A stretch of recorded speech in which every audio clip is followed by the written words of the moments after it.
I'm scared, boss.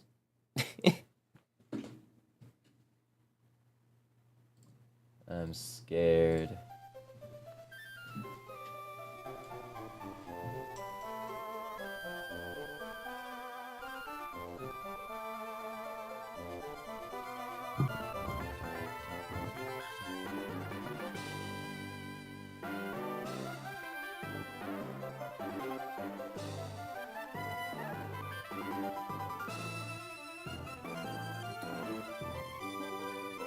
We're doing run and bun. It is time for the end of 119 and Winstitute.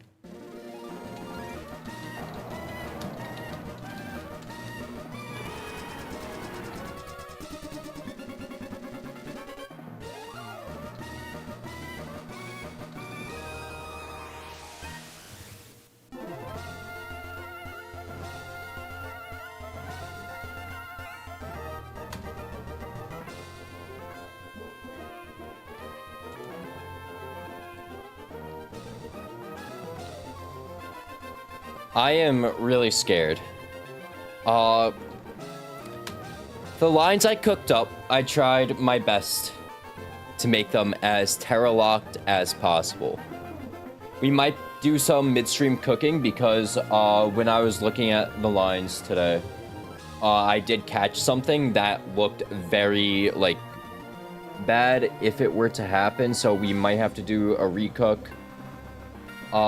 And I made like 2 different lines for this fight too. So, it's really annoying that I'll have to recook that, but it's whatever. Let's get started. We're doing the end of 119 and Winstitute today. All of Winstitute. So where did we leave off? We just beat, Mr. Mime fight, I believe, right? Yeah, we did. Okay. So we are up to more Pecco Ambipalm right now. So Ranger Jackson.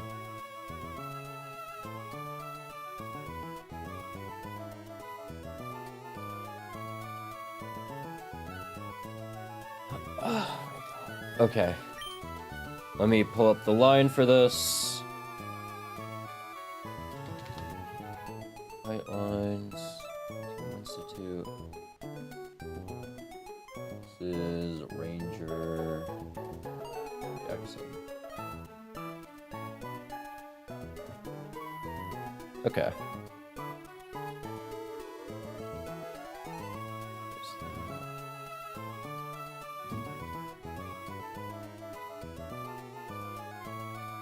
Are we running or are we bunning? Hopefully we're running.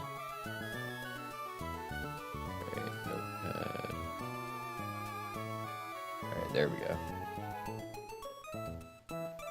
Whoops, that's way too big. Okay. Okay, so Ranger Jackson, also you can see how I was trying to plan a bit before stream, but that didn't end up working out, so. And it was a really weird line for Grunt 3. It's Grunt 3 that's giving me problems. Like, other fights, I am more willing to run up some risks. Like, on Shelly, we're running up a risk. Spoiler alert. And then on a few of the Grunt... On, like, on 2 of the other Grunt fights, we are running up, like, 1% misses. It's just really something we have... It's our only way out since our Magical Leaf... holder is Carnivine, so that sucks. If we still had Magical Leaf TM, we would be fine. Anyways, Ranger Jackson. We need our Goat Soul. Also, we need Float Soul, Electrode, and Basculegion. Where is Basculegion? There it is. Okay. So, Floatzel is... Okay, it's also Permanent Rain, so... Floatzel is leading Morpeko. We just, Liquidation kill the Morpeko. And then, because we have kill on Ambipalm, Ambipalm won't be coming out. We outspeed kill. So, it'll always be Kingler. On Kingler, we are going to flip turn out as he goes for Crabhammer. or high horsepower. It's fine, whichever one he goes for. We just don't want to bait knockoff, because if we bait knockoff, we can lose our magnet, which would really suck, because knockoff, because if I'm holding Mystic Water, which is the only item I would be holding, Mystic Water has overlapping rolls of Crab Hammer. We don't even want to try risking that. So when we flip turn out, we can't be holding an item. For Electro to come in and Thunderbolt kill Kingler. And then all that's left is Ambipom. Ambipom sees Fake Out since it's first turn out. Fake Out does a lot, so we're not going to even try Volt Switching. We do outspeed though. But we're not going to even try Volt Switching because we already take so much damage from Kingler. We don't want to Volt Switch. Since it does just put us in Fake Out kill range. We will switch to Basque Legion. Basque Legion comes in and they can just superpower kill Ambipom. So that's a very simple fight one.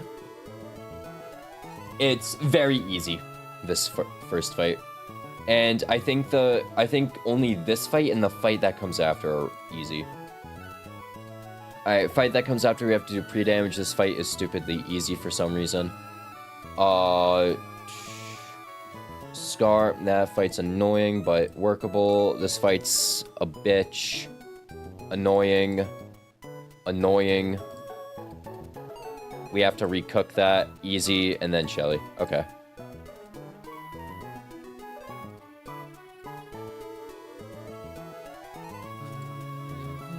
Alright, let's get our team together.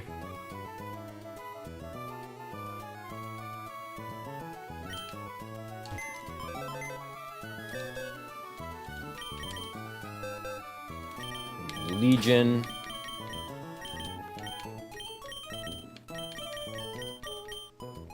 Who else do we need? Electro, right. Wow, look at that, he's already holding Magnet. Good job. Who should our cheering squad be for this fight? Because this is a Terror Locked fight. We don't need any other Pokemon.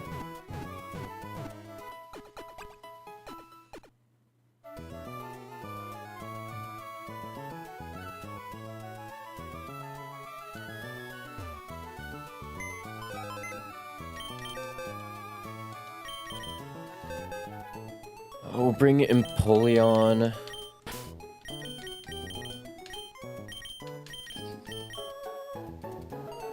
Again, it doesn't matter. We'll bring Empoleon Goon.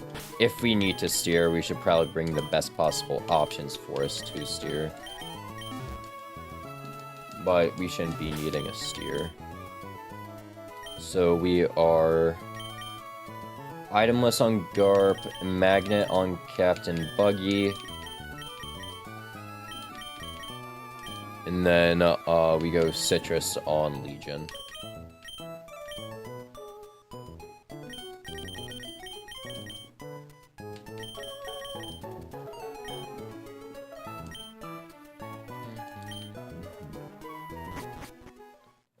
I guess we'll also pre-burn Goon, just in case.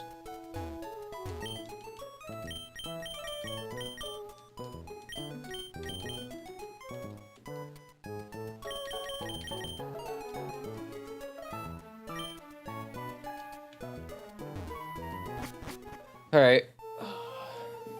Scary time. I am actually... It's not even like these 119 fights I'm scared of, it's the fucking grunts that I'm scared of in Winstitute.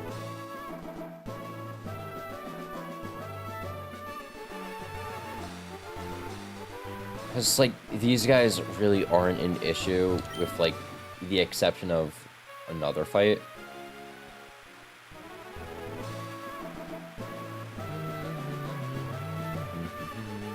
I have Afro, yep.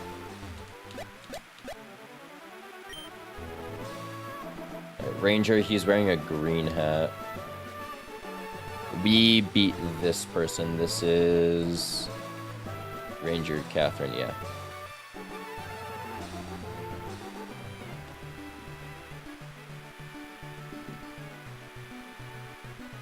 Alright, there's Ranger Jackson. Okay. Item check. Floatzel, nothing. Magnet, Electrode, Citrus Berry, Legion.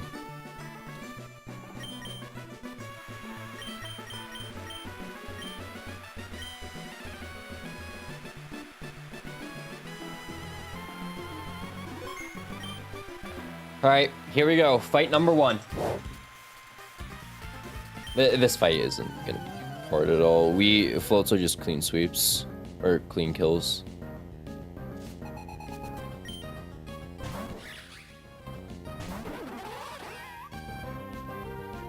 Alright, so we lead Garp into Morpeko. Garp is going to take a Liquidation frag.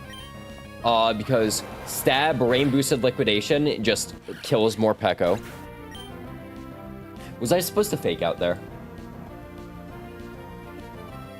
No, I wasn't. It's a 101. Okay.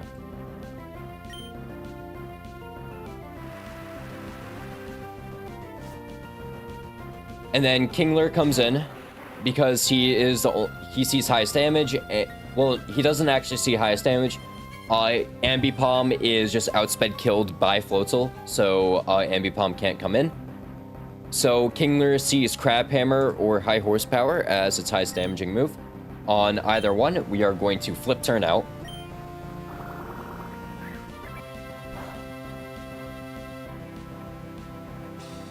And we are going to go to Captain Buggy. We are not holding an item, purposely so we don't bait knockoff.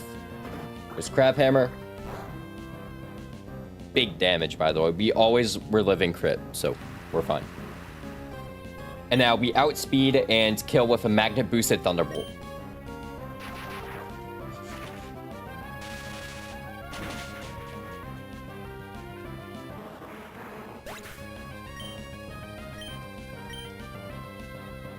And now Ambipom is the last Pokemon here. Ambipom sees Fake Out killing, so they are going to go for Fake Out. Because Fake Out makes them outspeed. It sees Prio. So on Fake Out, we switch to Fisher Tiger, our Basculegion.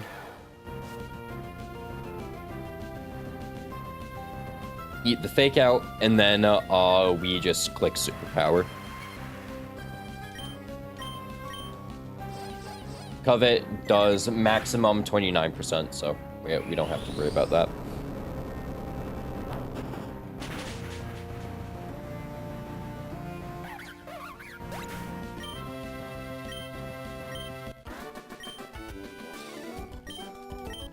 Easy fight 1.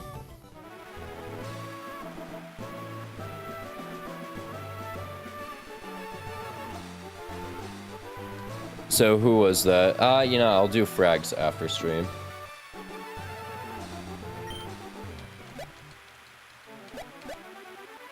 There, that's +1 frag to Floatzel, Legion, and Electrode. Electrode's moving up in the world. Electrode's moving up on the frag sheet.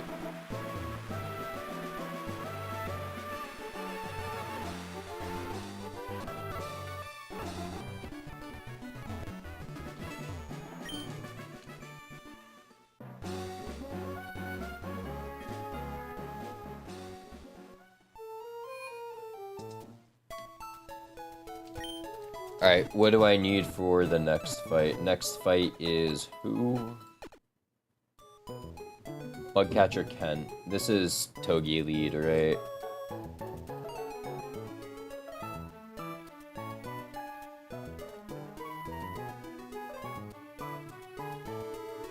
Yeah, this is Togi Silver Powder lead. Okay.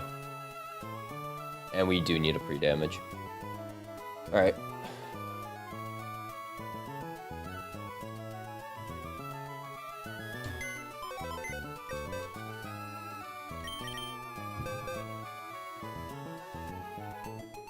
Alright, so for this, we need Floatzel Electrode, level 59 Togi.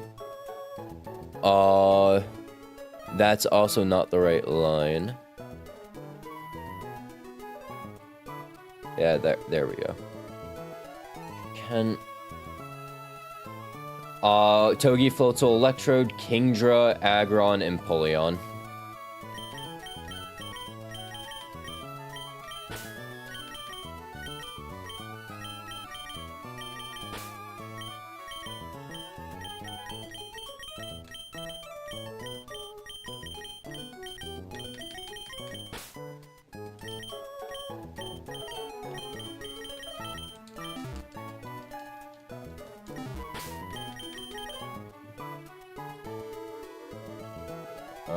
Kingdra, Aggron, and that is Aggronite, so we will be bringing Mega Aggron, and then Scald and Polion.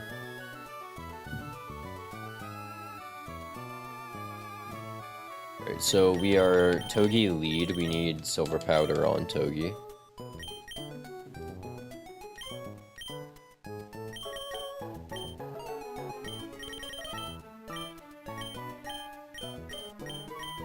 There is Silver Powder. There it is.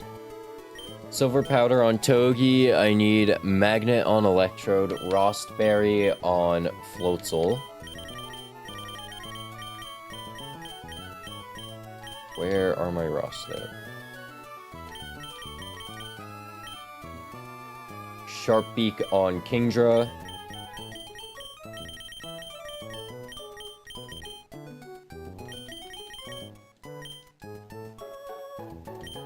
Mystic Water on Empoleon. And Aggronite on Frankie.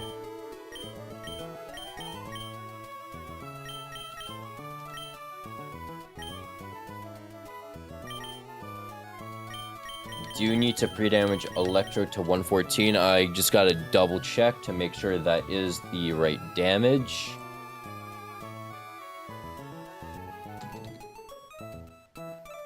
Cause what? Yeah, that's Mineral, and then Skull, yeah.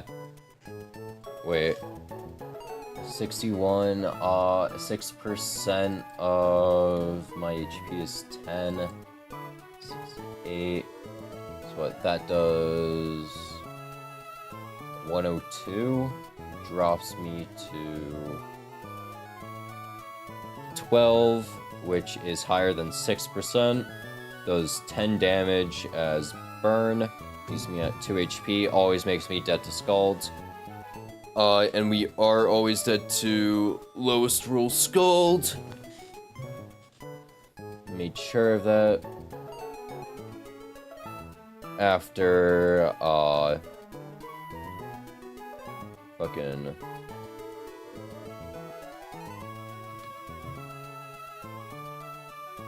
Yeah, we're always set to lowest roll Scald after, 1 Scald. Because we are putting Araquanid in the Vortex.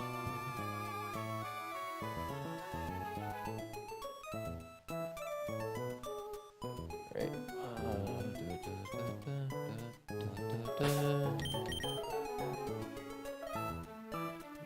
3 damage, Captain Buggy to 114.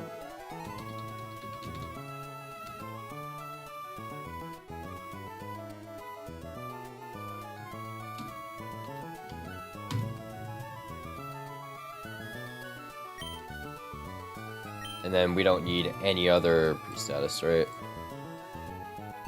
No. Okay.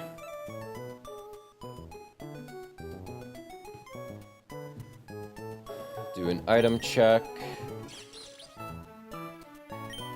Silver Powdered Togi, Magnet Electrode, Rostberry Floatzel, Mystic Water Empoleon, Sharpbeak Kingdra, Aggronite Aggron.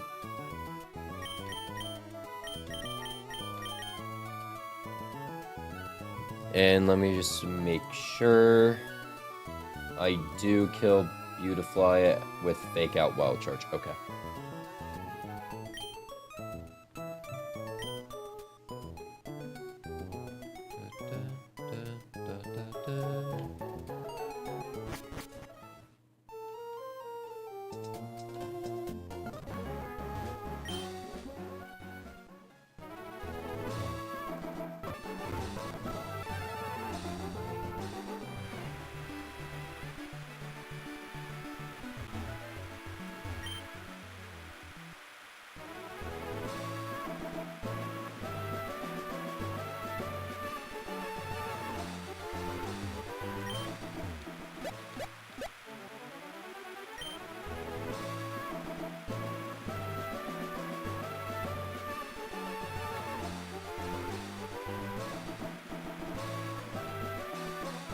We beat Ranger Jackson, that's him.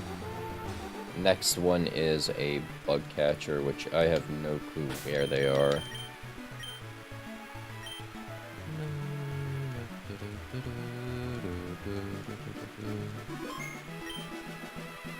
No gang? Hell yeah, bro. Oh, he's just right there. Okay. That's fine. I did set up my team, and I did do an item check before this. I should be fine. Okay, yeah, this is... Okay.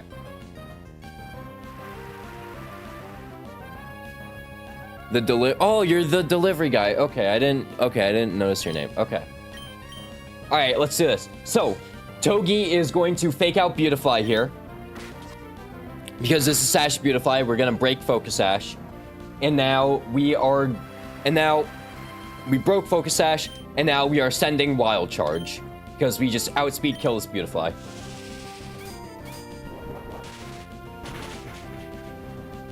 And we absolutely wanted to take the recoil here. Because now Arachnid sees kill on my Togedemaru. That level is fine. Because for the next fight, I calced it at level... I believe I calced it at level 60. I calced it at level 59, but it really doesn't change anything. So, Arachnid comes in. We are clicking U-turn here. Because we outspeed, Arachnid always sees kill with Scald. So we are just going to click U-turn. This is good damage. And now we bring in Garp.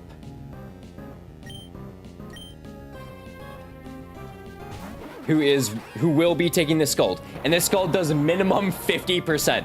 So it's gonna hurt. And we are holding Rossberry just in case we get burned. We didn't get burned though, which is perfect. And the leftovers is the entire reason why we had to like do all this like pre-damage bullshit. So, because he also has Protect, we have to make sure Kingdra gets into range for Hurricane to kill. Because Hurricane does 55%, we don't want him to heal out of that range. So we are going to click Fake Out here. Does more than leftovers heal. And also, because we are damaged right now, Arachnid always sees kill, and he cannot click Protect. And now we will flip turn.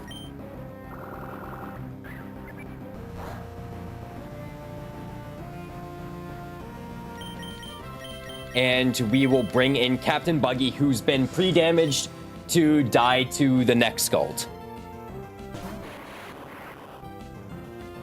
And we always live max roll crit burn. Just burn.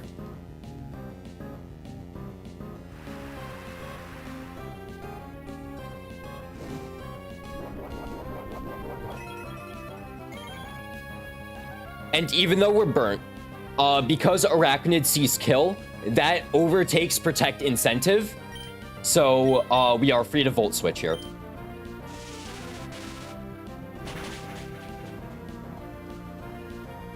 So I guess I did overdo it with the damage a little, but it's fine. This makes it way safer. Now Dragon comes in on the Skull. Doesn't really matter if we get burned here. But also, if we do get burned, it does proc Protect incentive. That's fine. Hurricane at this range will always kill.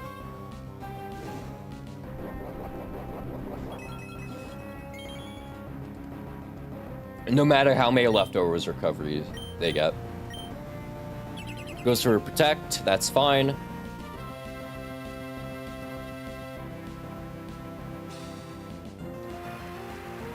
They can go for double Protect. Even if they do, we do more than enough Hurricane kills.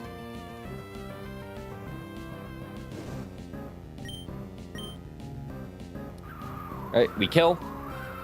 And all that's left is Scizor.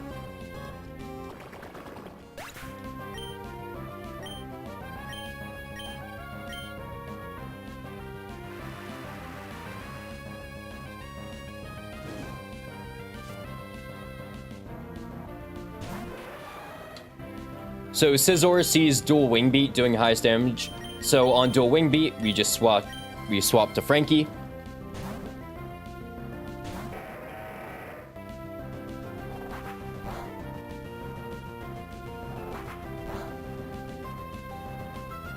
And now Scizor can set up Swords Dance, but we will be Mega Evolving, so it doesn't really matter.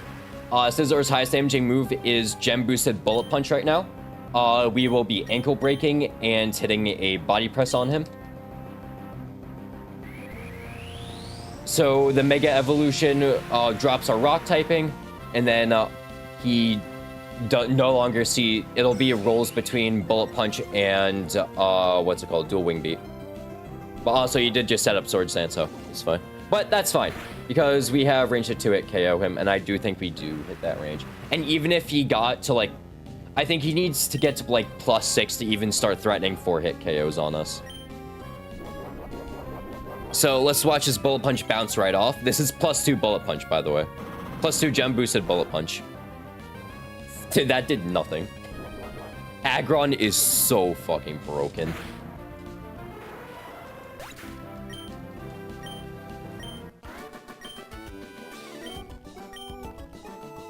I not realized he could just jump scare you, by the way.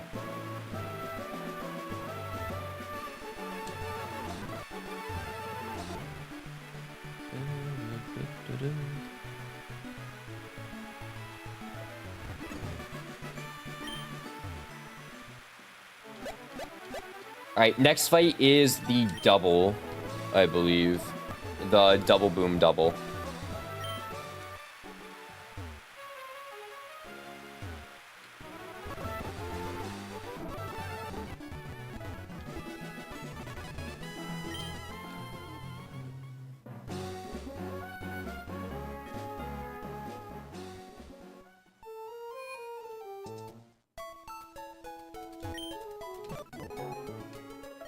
Alright, let's get our team together for this. This is a 2-mon line, not 2-mon, 3-mon line, I believe, which very good for me.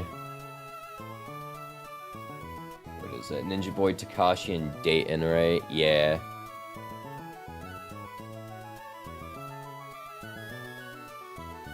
Okay, we need Togi, Legion, Carnivine.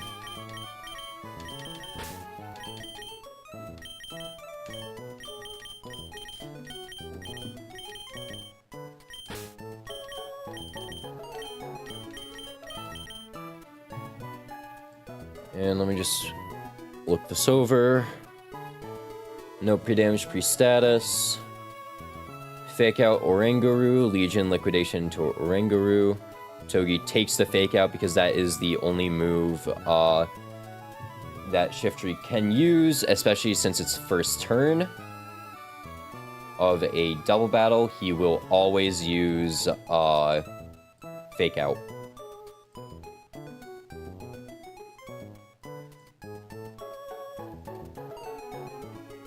And then Togi will Spiky Shield on Shiftry Boom, and Legion will Liquidation kill Oranguru. That is fine. Because Legion is a Ghost type, Togi is also protecting. And then Togi will U-turn into Whale Lord, switching to Carnivine. And then Legion will Poltergeist into Gardevoir, killing the Gardevoir. And then just double into Wailord with Carnivine, and then we win.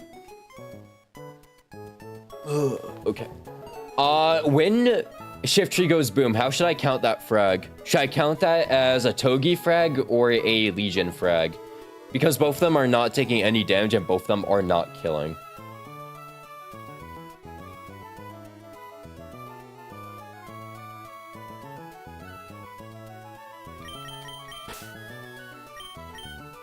And I believe I do go to 65 for this, right?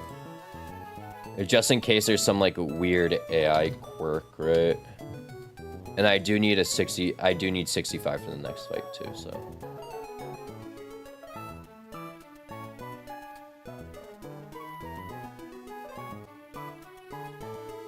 Where is Legion?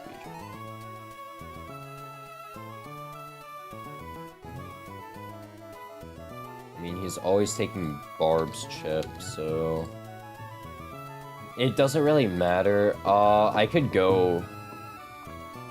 I mean, I outspeed with both, so that's like the most important part. I outspeed with both, but okay, this is also level 59, 60.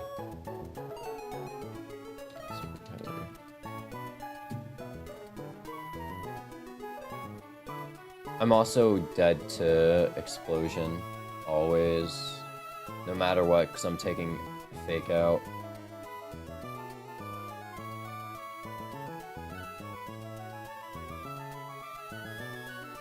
Man. We need 65 for the next fight anyways, might as well level up. Yeah, okay, I forgot to write down if I need to be 60 or 65, but I think 65 is the right call. So don't need an item on Legion, because I believe the damage rolls will fuck me up if I accidentally crit Orangaroo. And we also just aren't taking any damage, so it doesn't matter.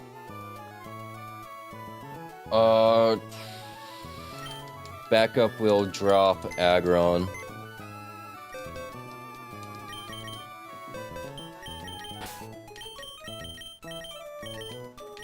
And bring Lantern. No, Lantern's level 50. I don't feel like leveling him up yet. Although we're gonna need to level him up for the next. We'll bring Electrode. Electrode's fast.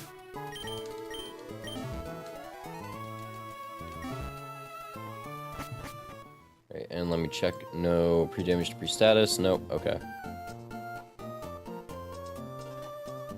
Alright. Let's heal, or let's level up our Togi to 65.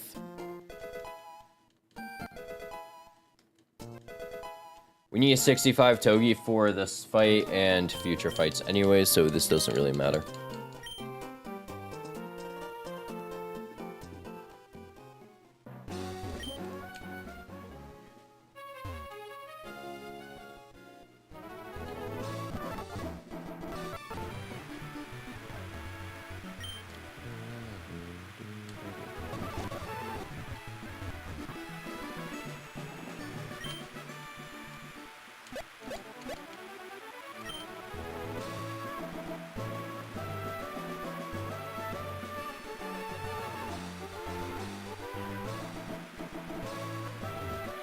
Alright, let me make sure not to get jump scared because it is a ninja boy, and I have been jumped by a ninja boy before. Okay. Okay, so that's a ninja boy, gotcha.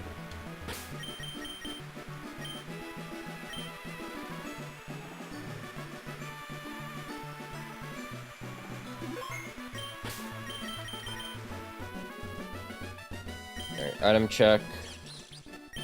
Silver powered Togi, nothing on Legion, nothing on Karn. Oh no, we're Citrus on Karn. Whoops. I think I checked.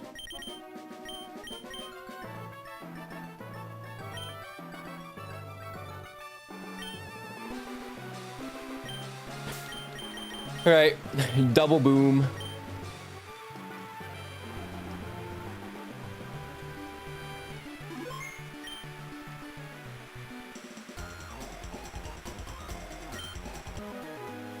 I like kid trainers? What?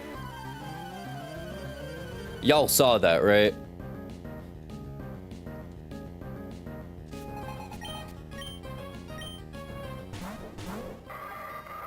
Alright, Law, Fisher, Tiger lead. So, Shiftry only has Fake Out and Explosion. Which is fine. Because Togi has Protect, Orangaroo, and, fucking Orangaroo. Fisher Tiger is a ghost type, so we're unaffected by both.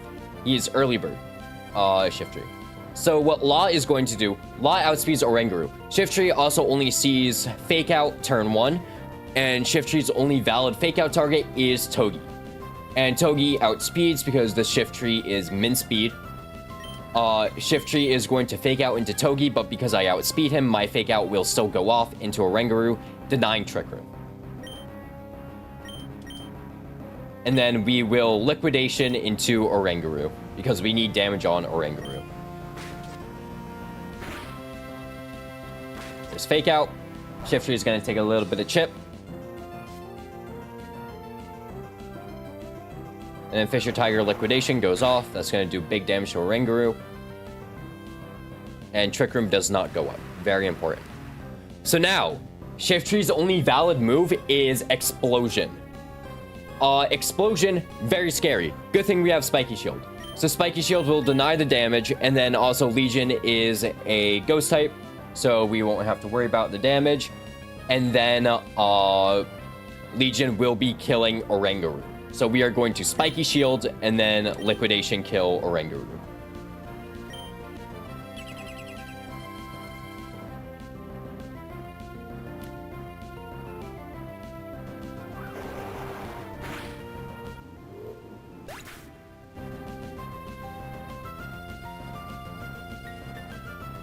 Shiftry should be dead right now.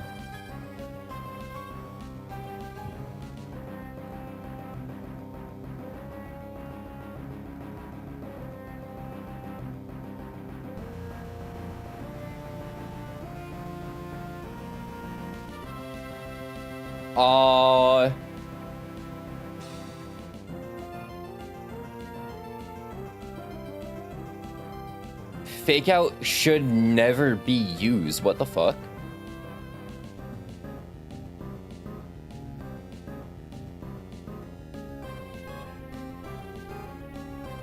It should always be boom. Fake out, inner focus shield dust. No. First turn out. No. Considered highest damage. Does fake out get seen as highest damaging move?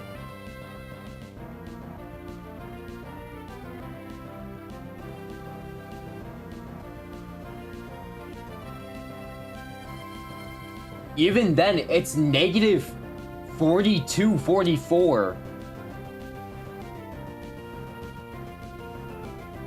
An explosion is 0.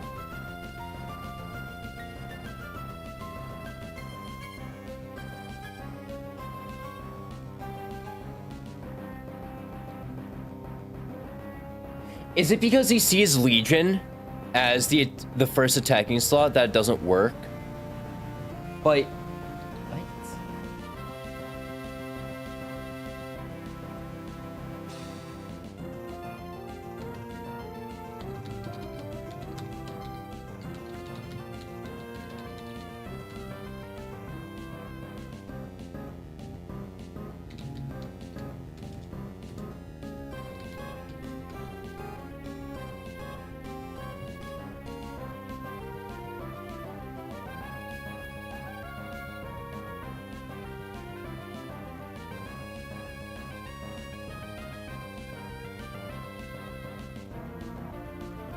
oh my god. I mean, we're probably fine. But we're probably fine, right? It just means Karn comes in earlier. Cause U-turn after...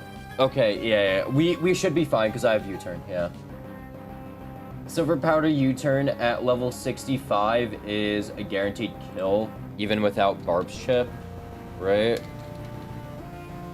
Yeah, even without Barb's chip, we should be chilling. Okay.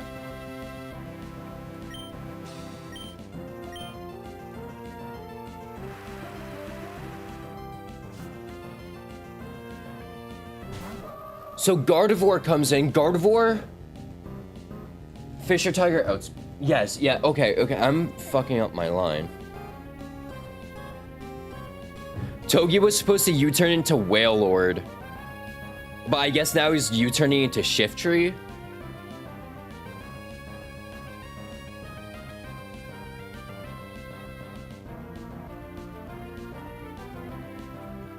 That, okay. Lost still outspeed, so we will be clicking U-turn now. And then Fisher Tiger Poltergeist outspeed kills Gardevoir. You win for fake out a third time. Sure, I guess, bro. Okay, send in Wapple.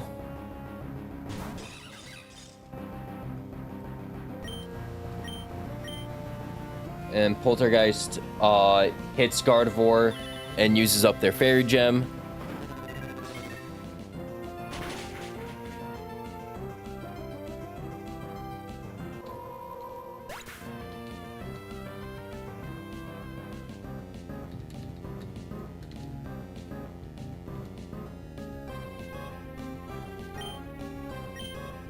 Okay, and then it's just Wailord left. Wailord can't go boom here.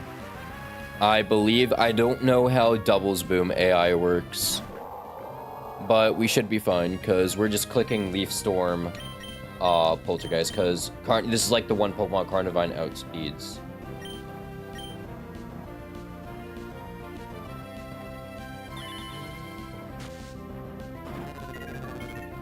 That said Life Orb. That was a fucking Fairy Gem. That's hilarious. Anyways, +1 frag for Carnivine, I guess. Because U-turn would have put that in Poltergeist range, but oh well.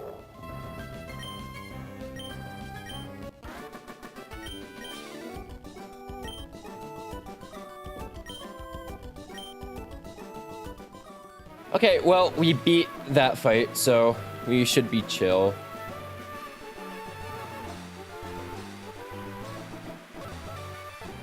Oh, there's an item up here? Psychic Suit.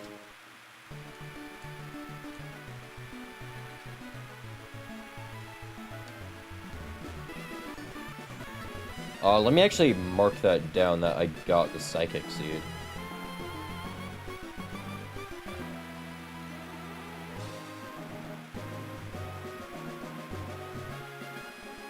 Consumables. Psychic Seed. There's also a Misty Seed on this one. I forgot to get the White Herb?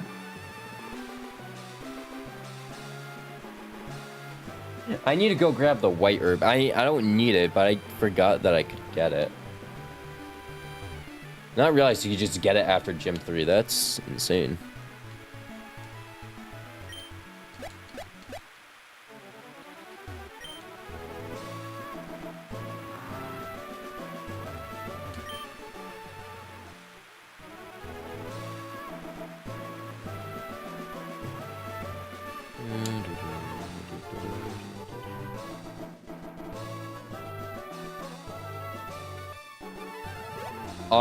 I guess we'll get White Herb after Winstitute, because none of the planning I did requires White Herb.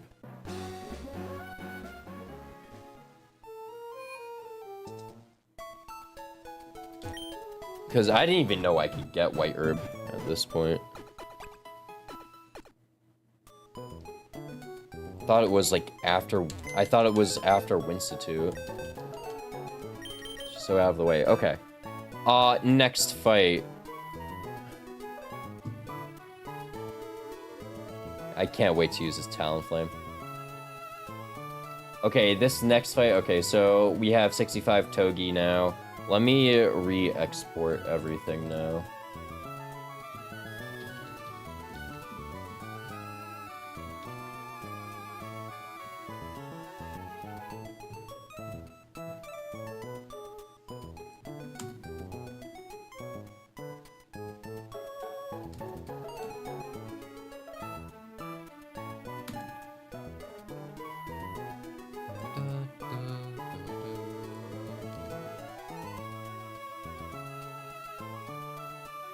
Okay, so now we have a 65 Togi. We can remove the other Togi. So we are leading Gren here. Where's Gren?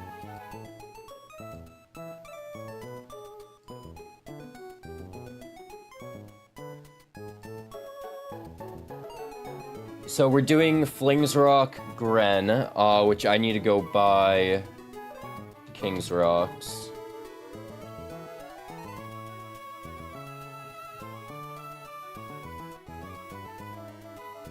I need to go buy King's Rocks, so let's go do that. Let's get the team together, then do that. So it's Torrent Gren, and then not that. Who is this? Range, some fucking Birdkeeper Hugh. King's Rock Gren, Persimberry, Togi. Oh. level 65.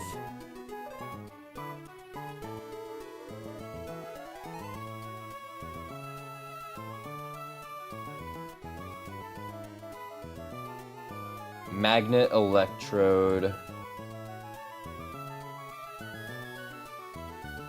No item Gyarados, no item Lantern. Alright, we also need to level up Lantern then, that means. So let's do that.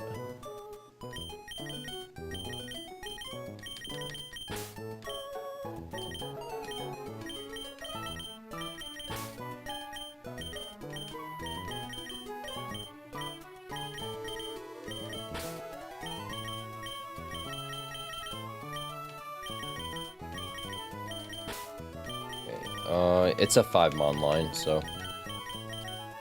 Training section will bring, I don't fucking know. A ground type.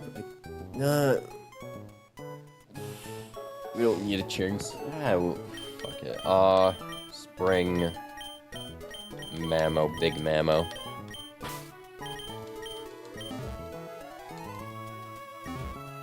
Let's get our items together.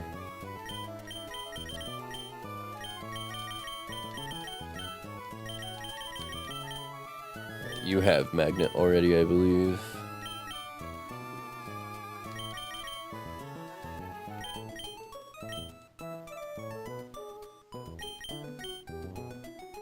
And we need King's Rock Gren, so. Can't do King's Rock Gren just yet. That's not it.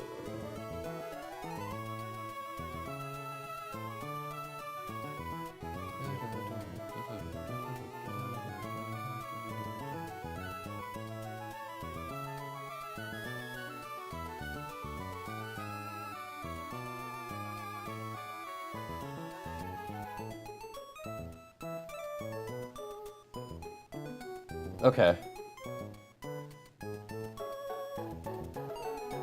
Let's go grab King's Rock, because we need to do Fling's Rock strat for this.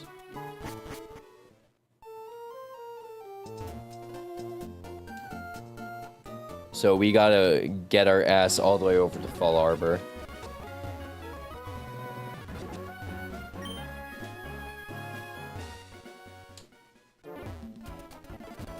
I might need King's Rock for another line. If I can somehow figure out how to clean up that other line.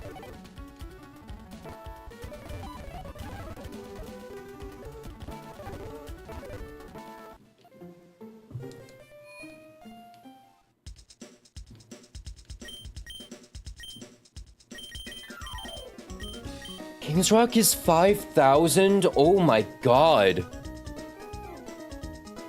Yo, I should have ecoed better.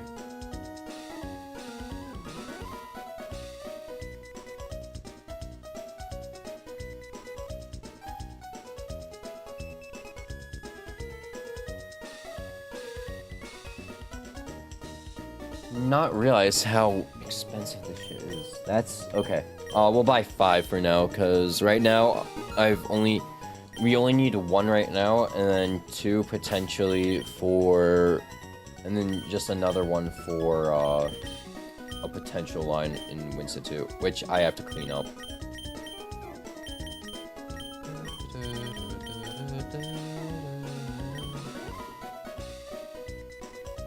We also have to level up Senor Pink.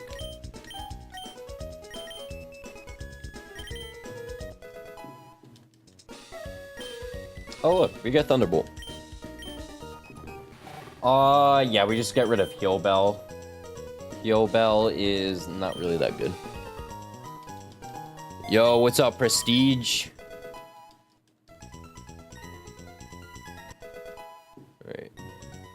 Don't believe I need... Fuck, Hydro Pump? I forgot that this guy actually gets Hydro Pump as in his learn set. We do have Zoomlun, so it wouldn't be like totally throwing to take Hydro Pump, especially since this thing's so butt.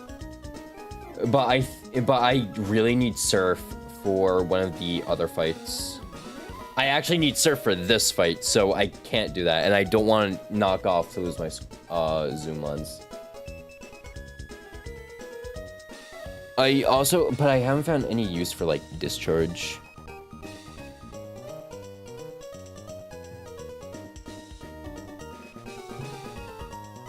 So I think I just don't teach Hydro Pump. I don't think, nah. I haven't calc without Hydro Pump anyway, so.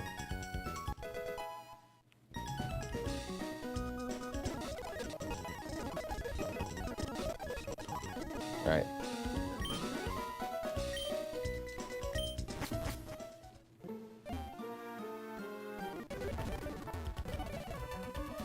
I can't believe King's Rock are so early. Trust me, this thing is not seeing kills on anything, even with Hydro. I'll trust you, even though I'm plus special attack. I am 1 special attack IV, so.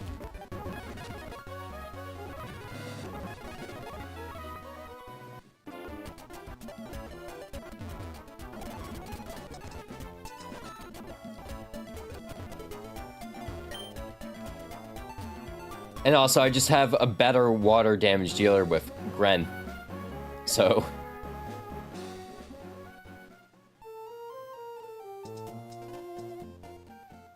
My farts hit harder than a GMO lantern. That's funny. Let's pre-damage our Gren, because we need to drop him to torrent range. Which is... Oh, we also need a pre-damage electrode. It look. Yeah, okay. 61. So, pre-damage. 1. 61. And then, where is electrode? 5. Pre-damage electrode to 140.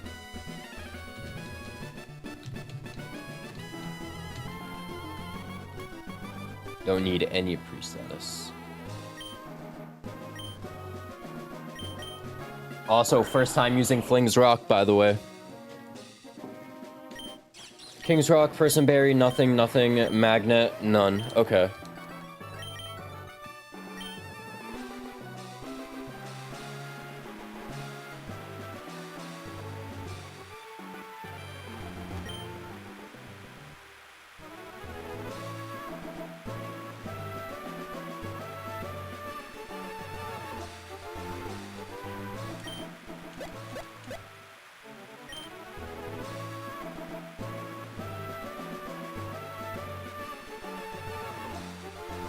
And then after this is a cancerous fight right before Winstitute, of course, and then Winstitute only has cancer fights.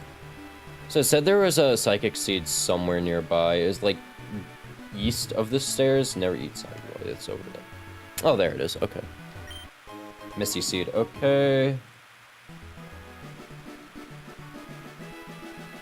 Also need to go get White Herb at some point, so keep that in mind. Alright, and then this is Birdkeeper Hugh over here. Alright, item check.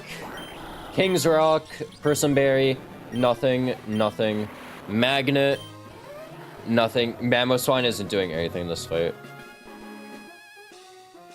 He is a cheer squad.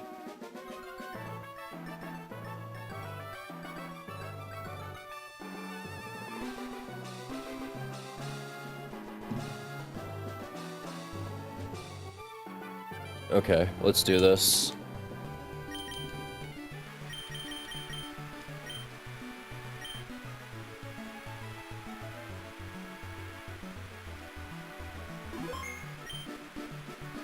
Alright, here we go. Birdkeeper Hugh.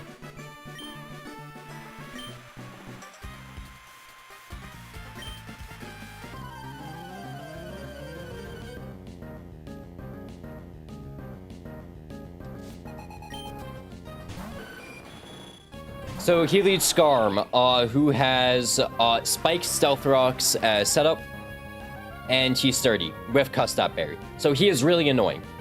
What we're doing right now is we are in torrent range in the rain. This will always kill Skarmory. But first, we have to fling.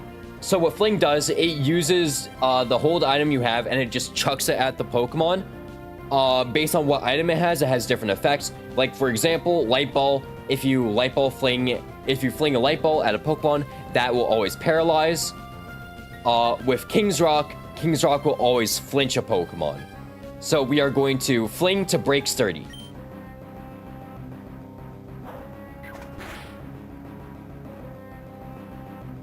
And that also flinches Skarmory, meaning he cannot get hazards up. And now, he's not only not in Custap range, but we now always have a kill on him with Torrent boosted Surf.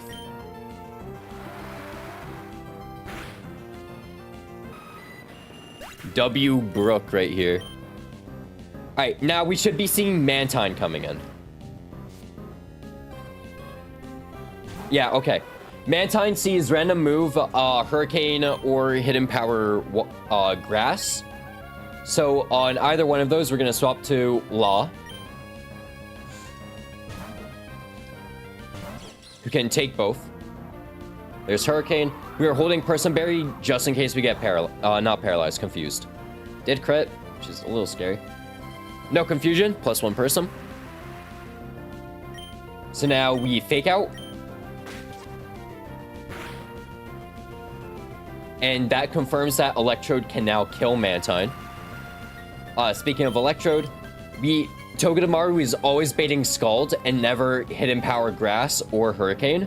So Electrode is going to be switching in on a Scald.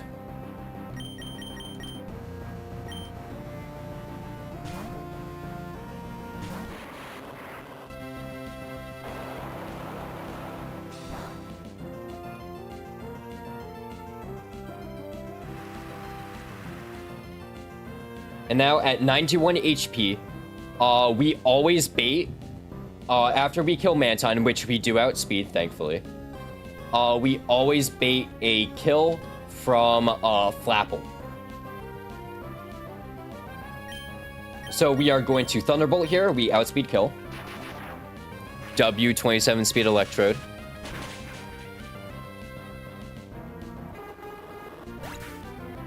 And now Flapple comes in and only sees Dragon Rush kill. It cannot be Pikachu, because Pikachu does not see that they kill Electrode. Flapple comes in, and now we just Volt Switch out, because he always sees Dragon Rush on us. This Mantine was demon as fuck on my PB. Yeah, no, if I didn't have this, like, godly Electrode who only outspeeds by 3 points, this would have been fucking demonic. Anyways, now Gyarados comes in on the Dragon Rush. We Intimidate, that doesn't really matter.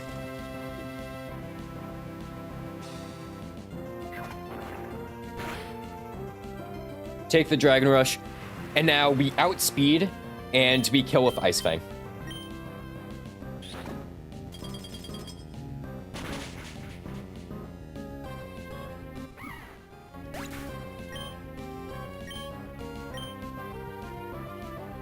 Now all that's left is Light Ball Pikachu. Light Ball Pikachu sees Thunder, always killing. So on Thunder, we can just simply switch to Senor Pink.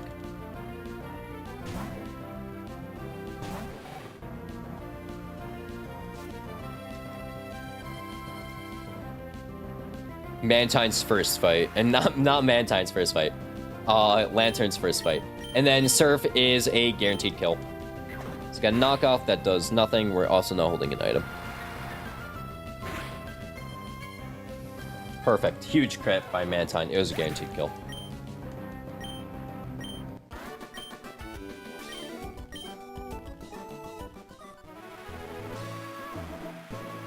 I also just called Lantern Mantine again. Fuck.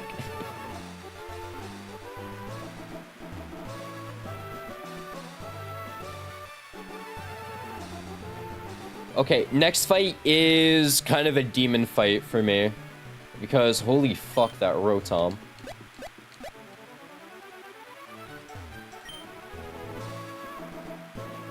Also, I've never been to Winstitute, right? Or, I don't really remember Winstitute, really. when I played like Omega Ruby Alpha Sapphire.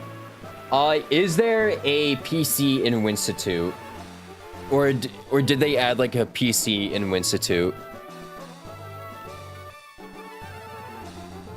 Because I'm gonna be real, going back and forth to this Poke Center is really annoying.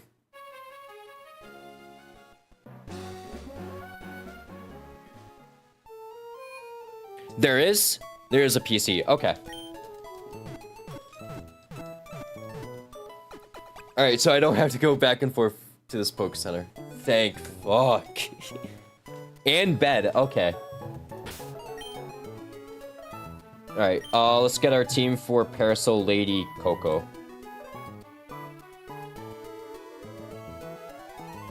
The demon fight right here. Fucking Parasol Lady Coco.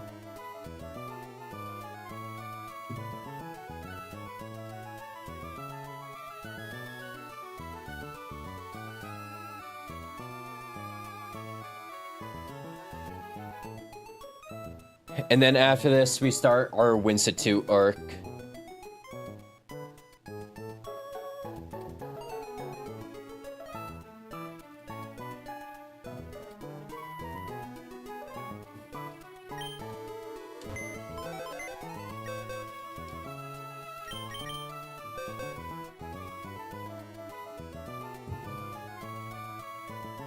So for Parasol Lady Coco, we need Electrode, Lantern, Obstagoon.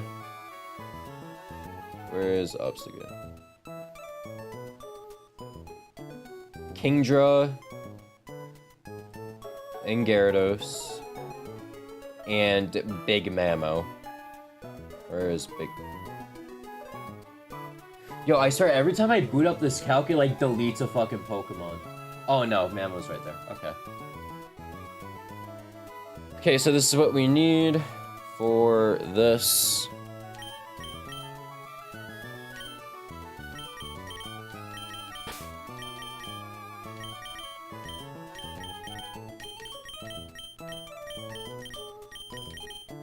Oh. Need Mammo. No bread.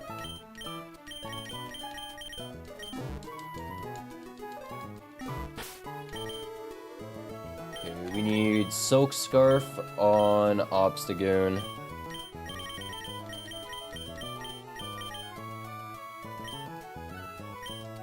We need Citrus on Dragon.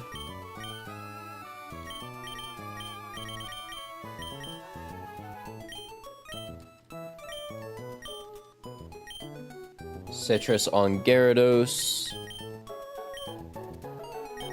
Citrus on Senor Pink, and Never Melt Ice on Big Mammo. We also need Magnet on Electrode, which I believe I have. Well, the Parasect is actually Demon if you don't teach Aerial Ace. Do you have a Hurricane user? Or a No Gardenemon?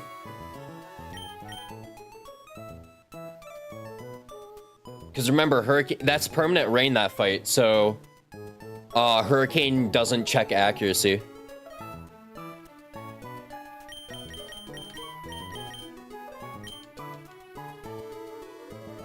No, I'm doing Basculegion Poltergeist Fraud. Okay. Oh yeah, that Parasect doesn't have any Grass-type moves, right? It's just Spore, Leech Life, Double Team... Okay, he might have Giga Drain. I might be wrong about that.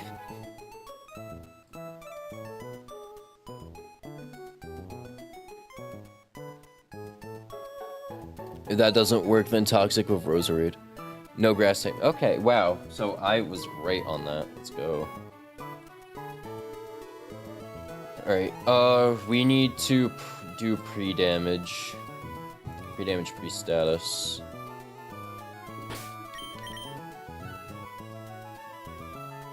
So we need pre-burn on 5, and then pre-damage 85 to 87. Okay, well.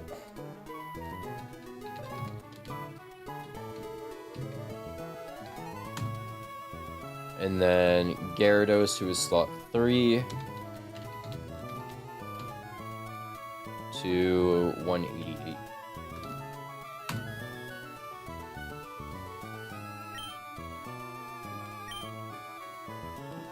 Okay.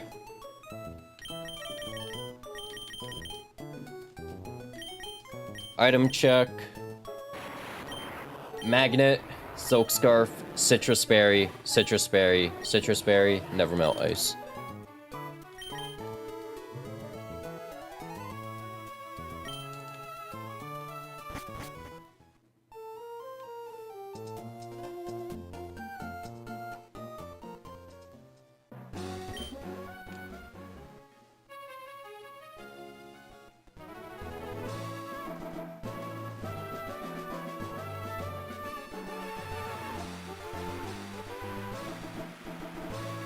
I can't believe you don't have a Kingdra delivery guy.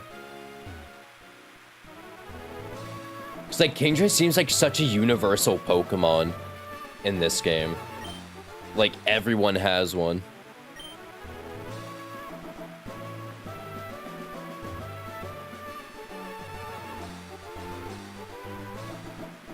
Because Kingdra Hurricane would have like just won that.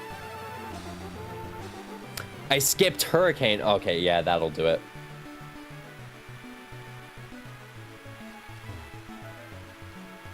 Yeah, cause let me show you my Kingdra's moveset. Because I don't have Ice Beam on this thing, but I'm also probably not bringing it to Bridge Rival. This is my Kingdra's learn set. He had very similar attack and special attack, so I had to make a choice of Waterfall Octazooka. I chose Octazooka because I don't have, like, up until I got Greninja, I did not have good special water stab. Because Empoleon was acting more like a steel type than a water type. And I had Floatzel on the physical side. So, like, I missed out on Ice Beam, but... yeah, like, again, good IVs on both of them, because it's 23-26. So, like, very similar. It's like a 1 or 2 point difference right now. So, yeah, I'm so glad I did have Hurricane, because it came up immediately for, what's it called? The fight on 114, the rain fight on 114. And I need it for Golisopod.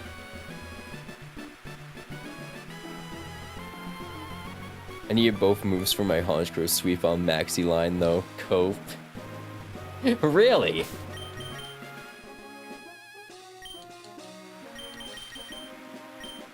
I'll have to go watch that again, I guess. 'Cause I only... that was the first time I was in your stream yesterday. To see your Surf Sim. Okay. Alright, lead Captain Buggy. Volt Switch kills, Scuda. Lead Captain Buggy. Volt Switch kills Scuda. Bring in Obscune. Obscune baits in Jinx after, Burn Tick. It was for baiting, I see. Okay. Obscune baits in Jinx, with their damage because they always see kill with Freeze Dry. After Burn Tick, it's a confirmed kill. They cannot set up Substitute. Sucker Punch always kills. Obscune then chains Roserade with Facade. Rotom comes in because it's just baiting down the line since every Pokemon is at least dead to Silk Scarf, Guts, Facade. Since it's always Rotom, Rotom will always want to click Thunder, Volt Switch, or Hydro Pump. We switch to Lantern. If it's Hydro Pump and it hits, we switch to Gyarados, who will always bait an Electric type move. And then we switch back to Lantern, get our HP back, Thunderbolt once, and then we Thunderbolt again, get Kingdra in on a Hydro Pump, Dragon Pulse kill, switch to Mamo on Dragon Claw, kill of Ice Skull Crash. there is quite a bit that can go wrong. If we are Citrus Berry, so we do have a lot of healing on every single one of our Pokemon. We don't want to get too low on Dragon, or else, actually, I don't think Goodra can, like, ever realistically see a kill on Dragon, so it should be fine. Alright, here we go.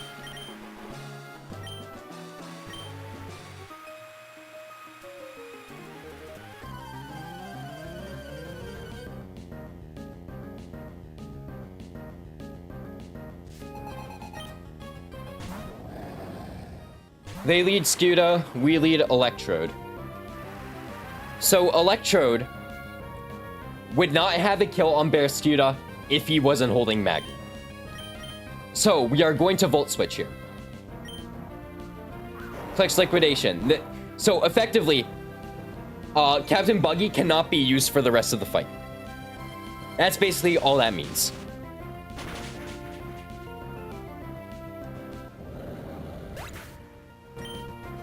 And now we bring in Obstagoon. So Obstagoon is going to come in, take their Burn Tech. After the XP, right? Yep. So we're going to take our Burn Tech. And now we always go to 74, which is perfect range for Jinx to see 100% kill. So now, since Jinx always sees a kill, we can click Sucker Punch. And Jinx cannot see Substitute.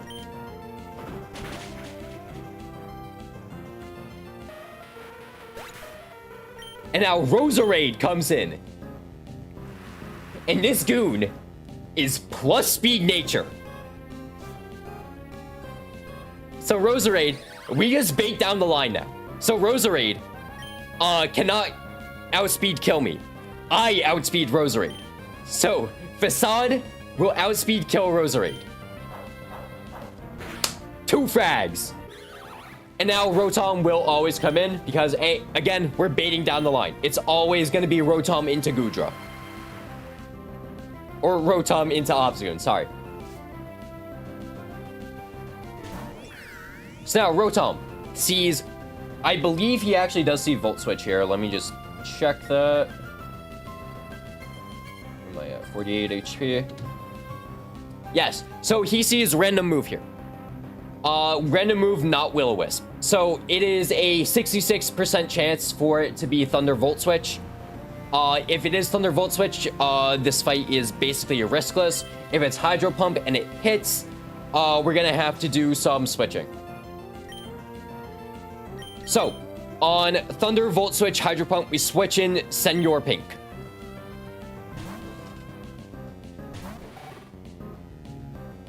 Hydro Pump hit, okay. No crit would be ideal. Okay, we should be able to heal out of that. So, Rotom will always see Hydro Pump as highest damaging move. He can go for Will-O-Wisp. On Hydro Pump or Will-O-Wisp, we will be switching to Momonosuke.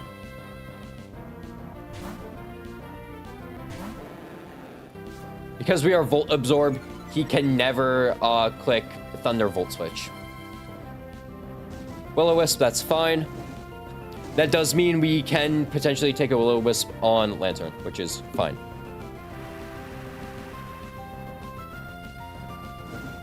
So now we always bait Thunder and Volt Switch. So on either one of those, we swap back to Senor Pink, get our healing back, and we'll be at near full HP. Because this will heal 25%. And now we are completely safe to stay in. So now we click Thunderbolt. They go for Will-O-Wisp. Perfect. Okay. No more risk here. Although, if we do double crit this Thunderbolt, that would be annoying. So, no crit here, please. Okay, perfect.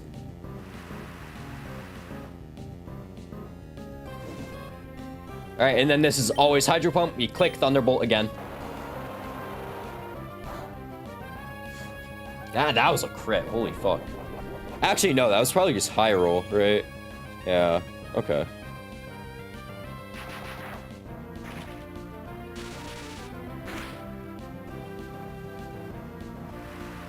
And now, on Hydro Pump, we always switch to Kingdra.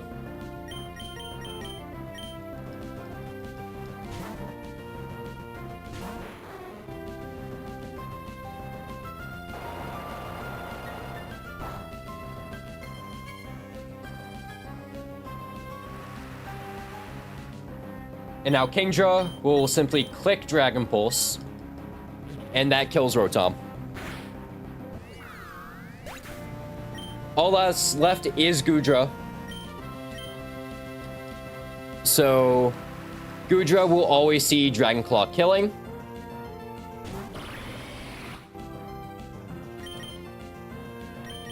And we just simply switch to Jack.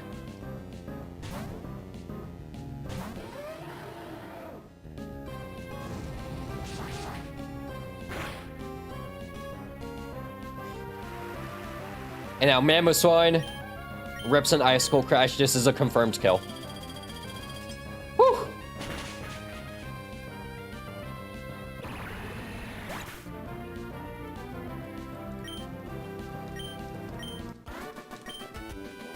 Demon down. Alright, and Prestige said that we do have access to Winstitute now. Or there is a PC in Winstitute, so... Yeah, okay. First grunt is nowhere around here. Right, yeah. Hello, small child. Okay! Winstitute time! There's one fight we have to probably recook. If I can't find anything better, I'll send my original line for it, so... But we are going to try recooking one fight. I have to pull up Grunt 1. First, though... wait, can I full screen? Oh, ill. Let's open up a card pack. Let's open up a Pokemon card pack. I bought 3 card packs, earlier today, before stream. So, we'll open one now, and we'll open the other 2, after we fight Shelly.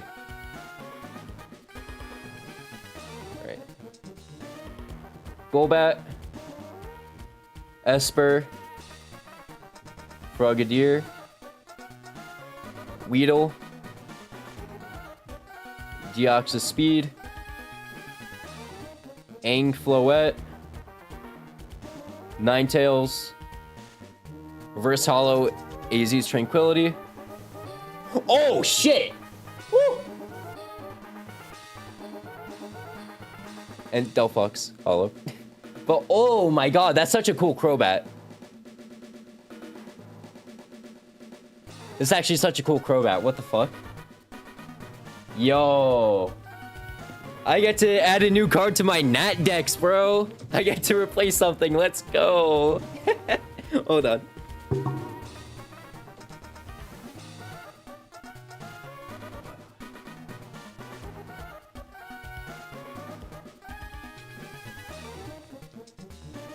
Had to go grab sleeves.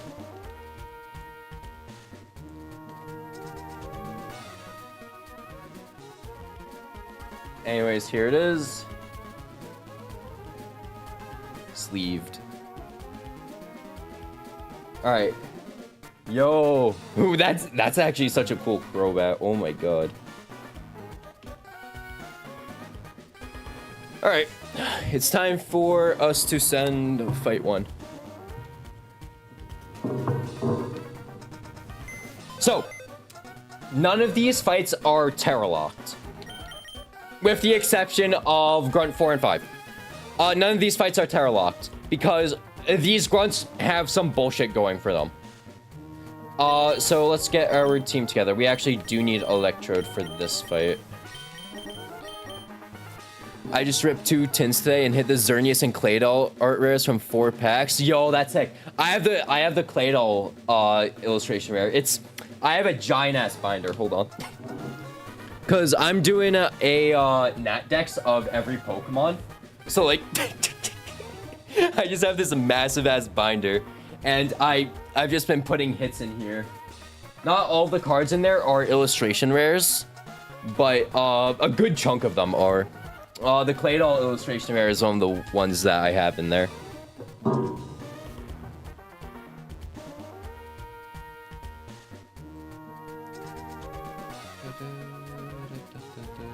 Alright, this is Winstitute Grunt 1.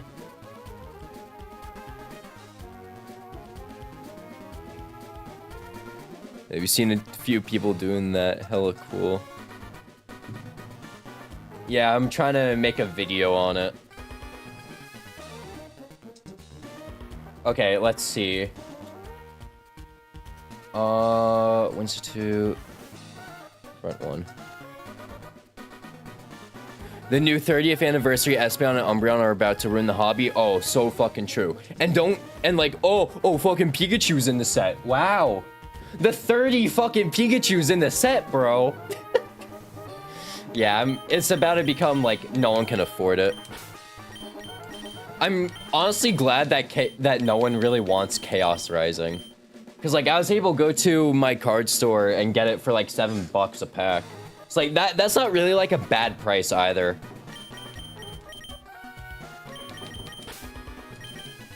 I'm so glad people are sleeping on Chaos Rising.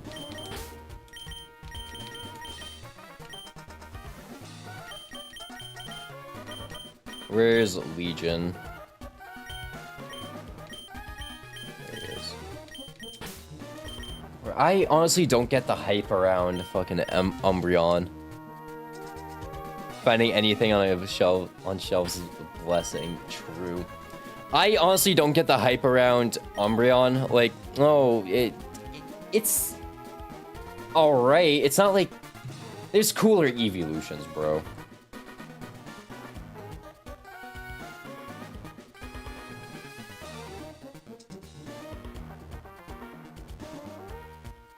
Like, I like Jolteon, but like, no evolution's like my favorite. I don't really like the evolutions.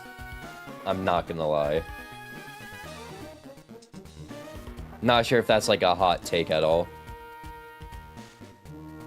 Like, Glaceon's the only exception, and that's because I beat Blaze Black 2 Redux with a Glaceon on my final team.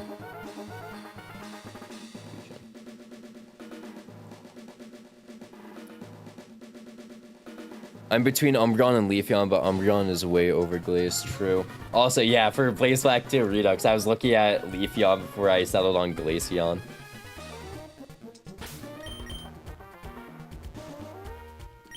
Alright, item 2.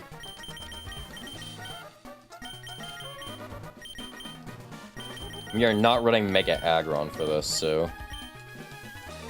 I'm so happy that Aggron is good on its own and doesn't need Mega Aggron. It is so nice.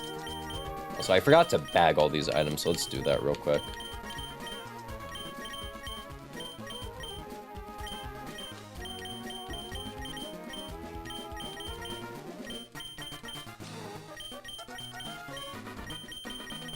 Like, bro, every Umbreon has ruined every single set, I swear.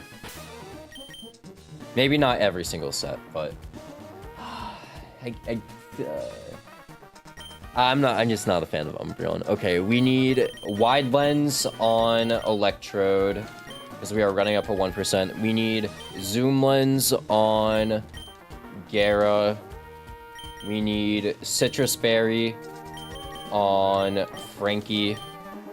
We need Silver Powder on... Where is the Silver Powder? That's King's Rock. Silver Powder on Sirfetch'd. We need a Citrus on Legion. It doesn't really matter his item since he's switching in on an immune hit. And we need Black Glasses on Obstagoon.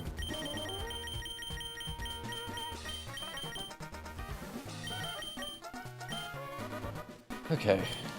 And then let's get our pre-damages. Right, so we need pre-burn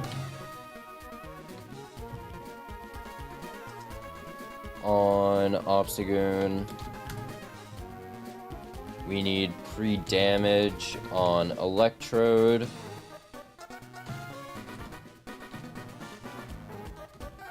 And pre-damage on Aggron.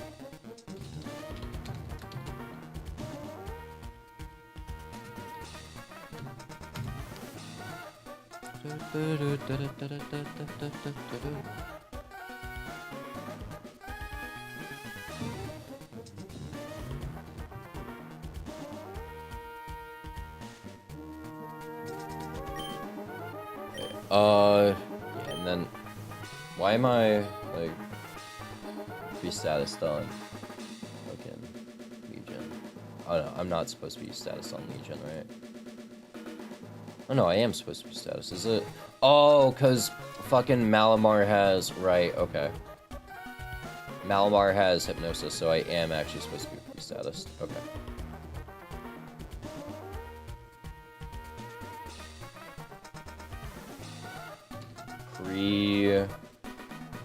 Pre-toxic. When we get right next to the fight.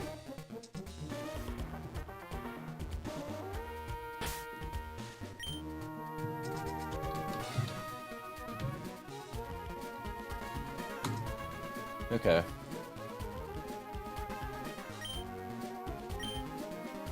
Alright, item check. Wide lens, zoom lens, citrus berry, black glasses, silver powder, and citrus berry. Pre-burns, pre-toxic. Okay.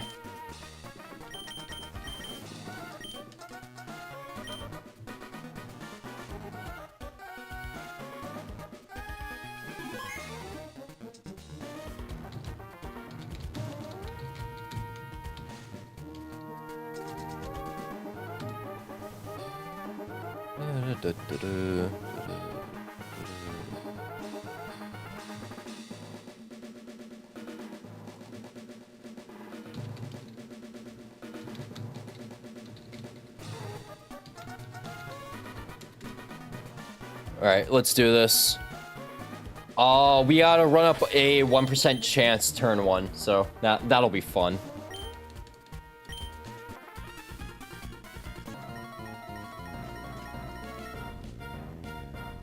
Okay, so this grunt leads a bright powder, barbarical, which drops every attacking move used against it to 90% of its normal accuracy. So that means our energy ball, instead of it being 100% accurate, it is now 90% accurate. To get around this, we are holding wide lens. But wide lens only increases your accuracy by 10%. 90 times 0.90 times, wait, is it? 90 times 100, fuck, 90 times 1.1 is 99. So that means there's a 1% chance of us missing energy ball. We must click energy ball. Because this is the only way we can kill Barbarical.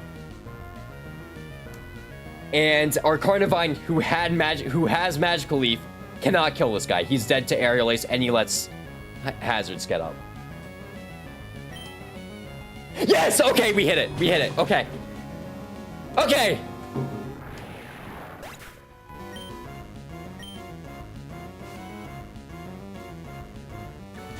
Alright, Scolipede comes in. Scolipede, this is King's Rock Speed Boost Scolipede. We are pre-damaged to never let him set up Swords Dance, because setting up Swords Dance would honestly mess with the rest of the fight. So, Captain Buggy has been pre-damaged to always be dead to 3 hits of Pin Missile. We are now going to Volt Switch out of here.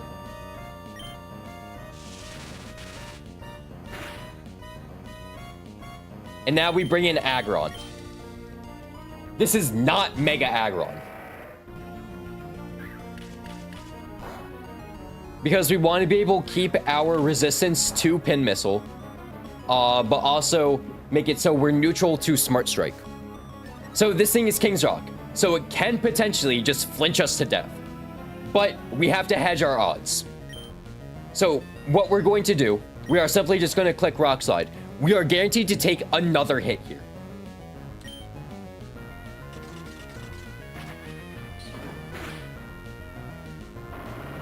And at 129 HP,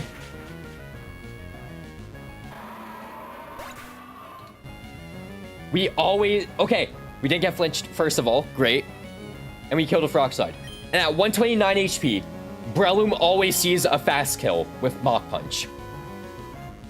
Yes, okay. So Breloom must always Mach Punch. They cannot use Spore. They must go for the kill. So on Mach Punch, we're gonna swap to our Gyarados. And because this Grunt is a piece of shit, they have 2 Bright Powder Pokemon. Breloom, well, the Barbaracle, and this Breloom. So Mach Punch goes off, we take it. And now, you might be asking, how the fuck do I expect to beat this thing? Bounce is a great way to get around it. Because Bounce always guarantee kills Breloom, at least in damage rolls, Breloom must click Mach Punch. And while my Gyarados typically does outspeed Breloom, because he's clicking Mach Punch, my Gyarados no longer outspeeds him. So Bounce, we will bounce, and we're holding Zoom Lens. This is why we're holding Zoom Lens. Because Bounce goes down to, I believe, 84% accuracy. No, Bounce is 95 in this game. It goes down to 80 accuracy. We always hit it because Zoom Lens. Because Zoom Lens is a 20% boost. And that overrides Bright Powder's 10% reduction. Now we see Starmie coming, who always sees the kill of Thunderbolt. On Thunderbolt, we always switch to Momo.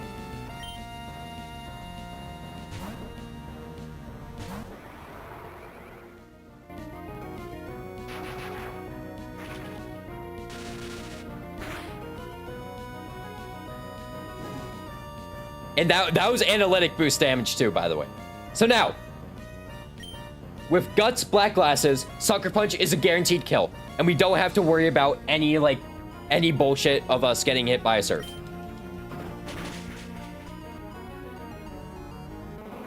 And now the final Pokemon is Malamar. So Malamar will always see Superpower killing Obstagoon. He can also not go for Hypnosis, at least on Obstagoon, because we're burnt. So his only valid move is Superpower, because his other move is Night Slash, that does like no damage.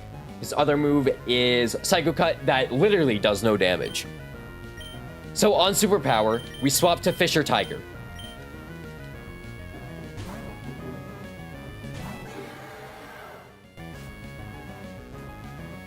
And Fisher Tiger switches in on Superpower, doesn't take any damage. They now, because they're poisoned, they now always bait Night Slash. So on Night Slash, we are switching to Surf-Etched.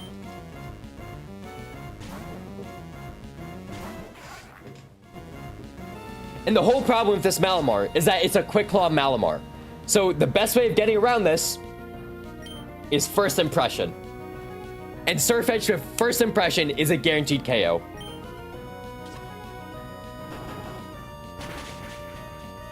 Okay. We crit for fuck's sake. Okay. Okay. Fight 1 done.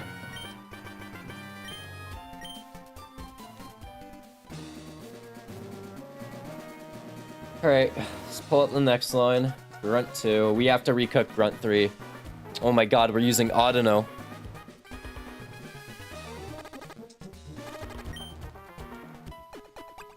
I can't believe we're actually using Audino.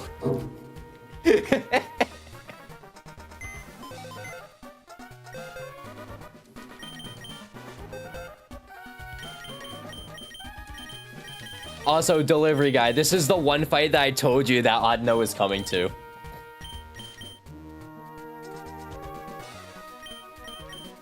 Right, yeah, I cooked this line.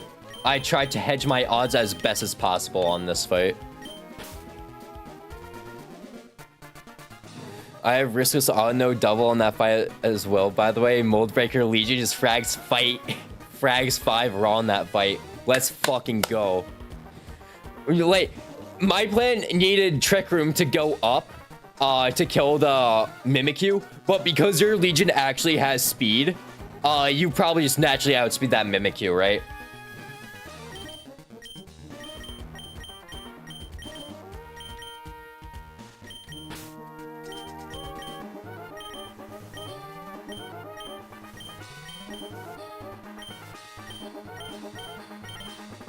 Where is Senti? There he is. Okay, Audino, Centiscorch, Aggron, Surfetched, Carnivine, Electrode. Okay.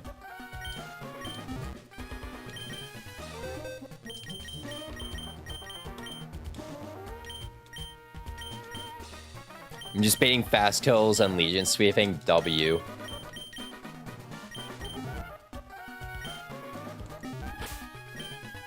Alright, we didn't need to pop Citrus on him.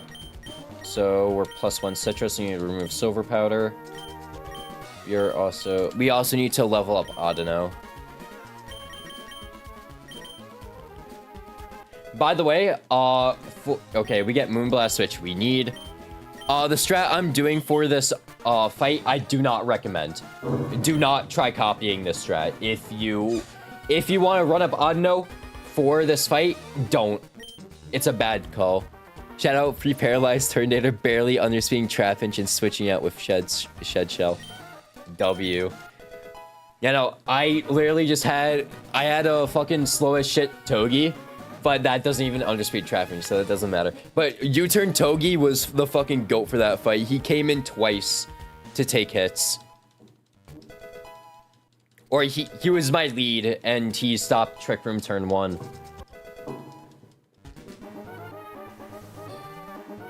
Warm thanks. I will be copying this 1-to-1. Uh-oh.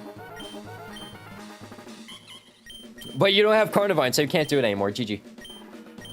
Alright. We're gonna keep Wish. I think Wish is actually so much better than Heal Pulse, I'm not gonna lie. Yeah, because we can Wish Pass. Heal Pulse. I don't want to bring this thing to doubles anyways.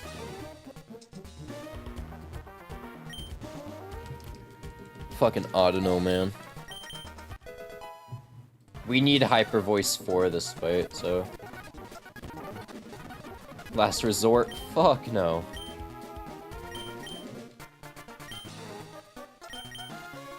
Alright, let's get our Audinite on. I had a different version of this fight, where it's, I had Goon lead, which is probably more consistent. But honestly, no, it actually probably wasn't more consistent, because I could just... I still could get fucking Hurricane confused on both turns, so it doesn't really matter. We need Citrus on Senti.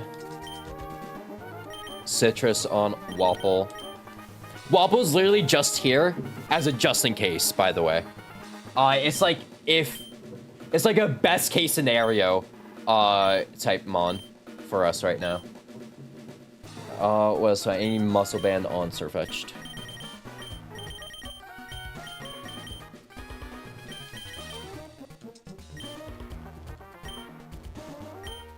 Okay, and I need pre-damages or no? Any pre-statuses? Nope. Okay, we're good to go. Let me just put these guys in the calc real quick. Calc short for calculated, by the way. Audino. Mega Audino. And then we're bringing Centiscorch. And, Karn. Where's Karn? Okay. Next trainer. Okay.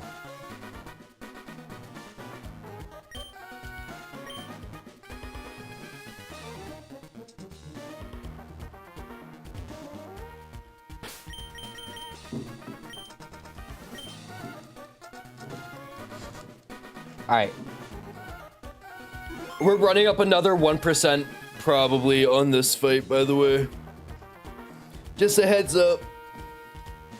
I'll let you know when the 1% is happening. So, Audinite, Wide Lens, Citrus, Muscle Band, Citrus, Citrus.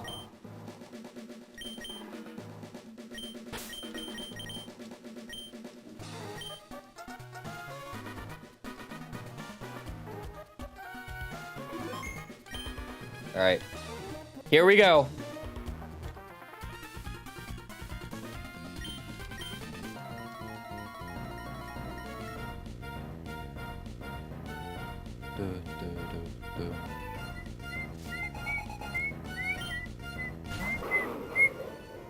Alright, they lead Drampa. And this is why we got the Audinite. So, right now, Drampa sees a above 98% chance of clicking Dragon Pulse right now. They see a 99.2% chance of clicking Dragon Pulse. If they somehow if they have to not only lowest roll Dragon Pulse, they have to highest roll Hurricane, and that Hurricane has to hit. So, what we are going to do, we are going to Mega Evolve and Hyper Voice, not Moonblast. Mega Evolve and Hyper Voice. And this is so we don't proc Berserk unless we crit. So we're hedging our odds this fight. There's Hyper Voice, no crit please. Perfect. Dragon Pulse, yes, ankle break! We got the ankle break, let's go! And now we Moonblast. And then this can proc Focus Band. No Focus Band, easy, okay. Now, we always see Ferrothorn. And this is where it can get a little scary. There's Ferrothorn. So Ferrothorn's highest damaging move is Iron Head right now. However, he can just click Explosion. So this is really scary. We are not saying it. But Oven has to switch in. If this is Explosion, that's fine. If this is Iron Head, well, okay. If it's Explosion and we lose Oven, no doubt about that. If this is Iron Head, we potentially burn and then we can live the explosion that comes after, potentially. Please, Oven. Oven, please. I couldn't send Rapidash at this. I would have loved to send Rapidash at this shit. Yes, okay. Iron Head. Iron Head. Show me burn. Okay, no burn. The reason why we couldn't send Rapidash at this was not because they were dead to Explosion. Every Mon here is dead to Explosion. The problem with sending Rapidash at this was that if they switched in on the Iron Head, and then Quick Claw procced, and they hit Bulldoze, we were dead to crit Bulldoze after max roll Iron Head. So we had to use Centiskorch, since Centiskorch is only neutral to Bulldoze. Flamethrower is still a guaranteed kill. So we must send Flamethrower here, because we don't want any Barbs damage. Flamethrower, guaranteed kill. We don't want to see Quick Claw Explosion. Okay, let's go! Okay! Centiskorch lives!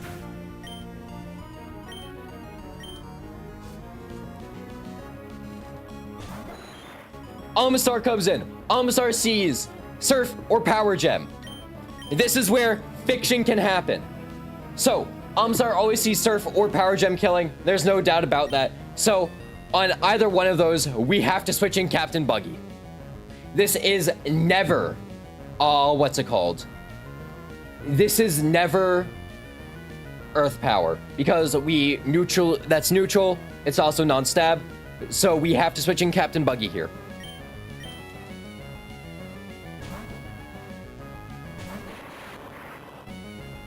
There's Surf, that's actually really good. Surf is good for us, because that does the least amount of damage. And now, it's time for the 1%. This Almastar is Bright Powder. We have 2 shots at this, because Almastar can just go for Rain Dance here. If he goes for Rain Dance and we miss our Giga Drain, we have another shot because we still outspeed even in the rain. If we miss and he doesn't, we have to dodge Power Gem crit. So we are clicking Giga Drain here. Come on, Captain Buggy, please. Okay. We hit it. And it's very important that we use Giga Drain and not Energy Ball because we need maximum HP.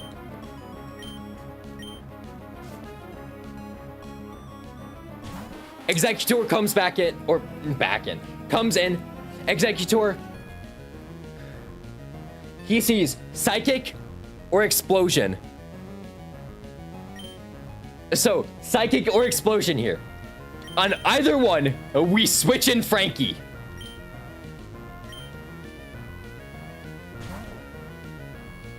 If he goes boom, that's fine. If he clicks Psychic, that's fine too. And now, we always bait low kick or energy ball here. Never explosion. Or psychic. So now, big news is able to switch in. And this is quick law executor. This is why it's so scary. So we take the low kick, just fine. And then we first impression kill. They got the quick law. It was worth it. Simp that bitch. Let's go.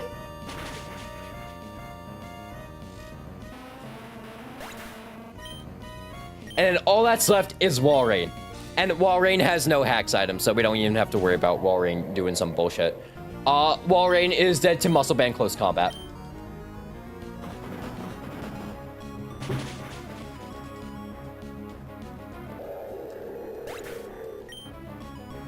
Oh my god. Okay. Next fight, we have to recook. I'll walk through the line I had going for the next fight first. And like show you what could go wrong. What kind of Mickey Mouse are we running up here? We're running up some bullshit.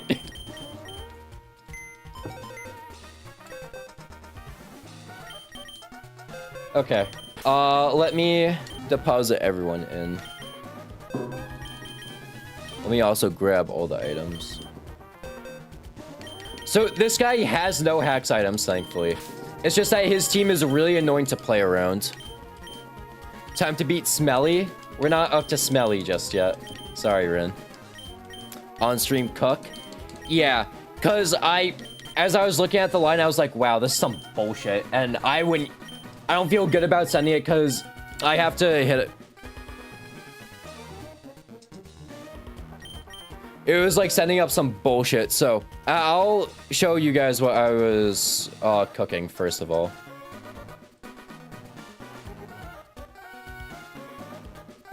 But yeah, we will be cooking.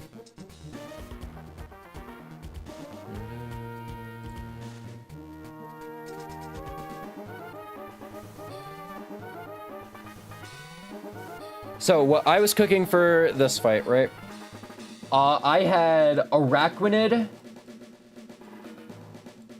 Okay, let me grab Araquanid. Araquanid, Electrode, Aggron, Aggronite, Legion, Empoleon. Is this still fresh, man? Legion, Empoleon, and Conk. So, like, on paper. Okay, well, this isn't the right team. Hold on. There we go. Nope. There we go. So, on paper, this seems like a very good team to answer this fight. However, I noticed that Araquanid, if they just crit the Porygon Z, my entire line gets fucked up. And I don't feel comfortable sending that. Because it's not even like, oh, some rolls of crit kill. No, it's every roll of crit kills. Because Araquanid is doing minimum 69.3% damage without Mystic Water. So, he just straight up frags the Porygon if he crits. I do not feel comfortable sending that. But basically, if I don't crit Mystic Liquidation, it would be Electrode comes in, Volt switches the Porygon to kill. We bring in our Bascu Legion, who at full HP always baits in Weavile. So Weavile will always see knockoff because it's seeing knockoff and not pursuit. That's completely safe. We can switch in Conk. Conk Mach Punch kills. And then we should always be seeing Haxorus after that. And Haxorus is walled by our Aggron and Empoleon. And then Basculegion just kills Slowpoke in the back. I do not feel fine sending that. Because if I get crit, the entire line gets fucked up. There's no way I can steer that. Because I would be then baiting in Haxorus because I have to take at least one Tri-Attack. And that Tri-Attack hurts. So then, I looked at a line where I want to soak the Porygon Z. And soak Porygon Z. It showed some promise. At least at first. Basically, soaking Porygon Z drops his stab on Tri-Attack. So that's really good. I like that a lot. One problem with that. After we drop the stab, I have to switch into Electrode. If Electrode gets crit on the switch-in, Electrode then no longer baits only Ice Beam, and that can just kill the Greninja who would have to come in after. Because the Greninja has to be hyper-specific pre-damage. It can't be like a wide range. It has to be very hyper-specific. It has to be within 12... It has to be at 13% range.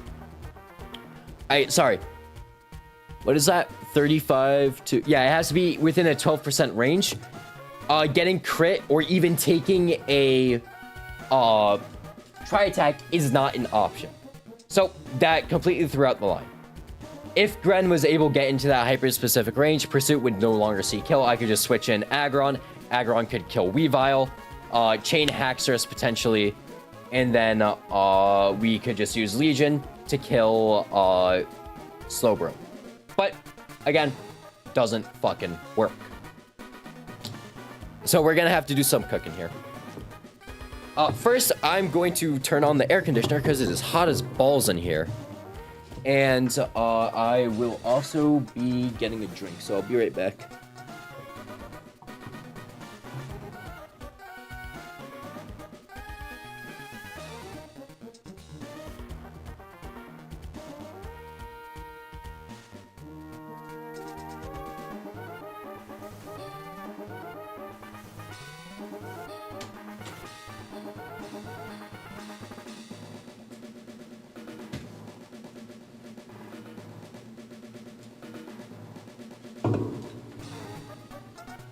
Hot room clause shout out, lunch break clause. Nah. Okay. Let's get to work. Because I feel I have a good base. It's just it's just my other turners are just so slow. So we're gonna mute this because okay. Let's get to work. So this is the original line we had planned out. It does not work. So, maybe, I was thinking, right?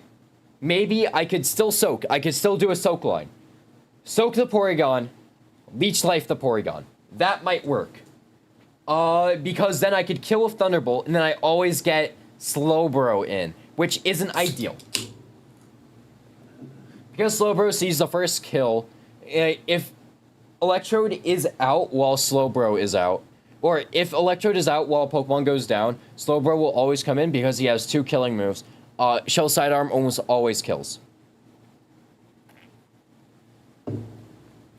So, I don't think we can send that either. Because we can't Volt Switch out because it's quick draw, quick claw.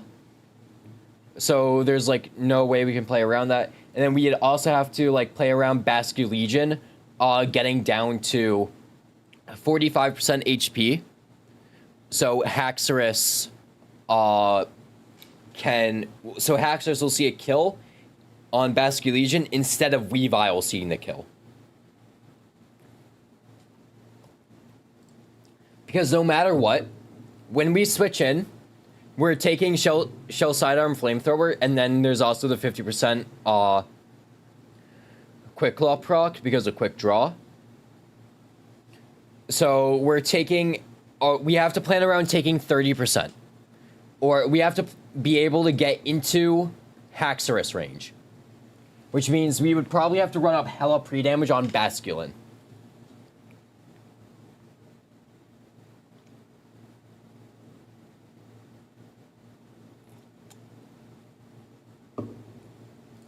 And I think with pre-damage on Basculin, because we also don't want him to set up Dragon Dance, which means we have to go to 46%, which is 114, I believe, right?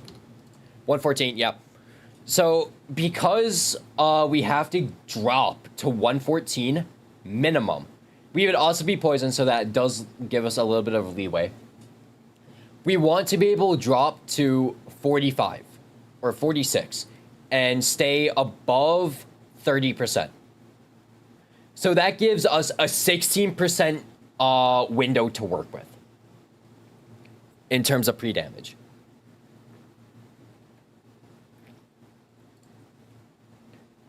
So, if we kill with Electrode, so let me just check something. Yeah, Citrus Berry is fine. So Porygon is going to be +1 attack. And, okay, let me actually turn the music back on. I'll put on some, like, music. Hold on. I'll have to, hold on, give me just a second. Chill, Pokemon music.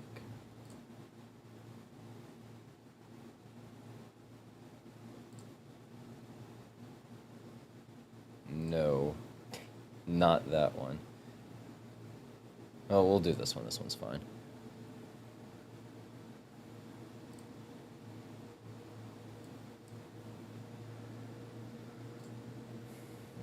YouTube.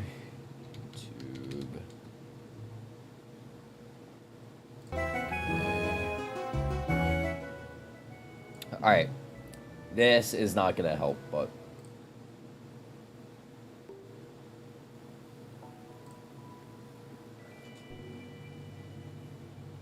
I'm also gonna have to lower that for me, because that's loud as fuck.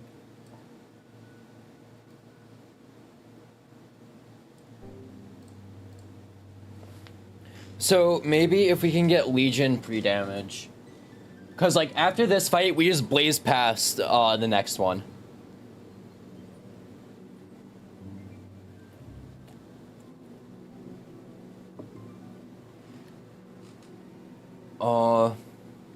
So Araquanid we soak him, which means he loses his stab. We can take double crit, right? After poison plus citrus berry. And we're not dead to crit after. If he high rolls Tri-Attack, so we'll be fine.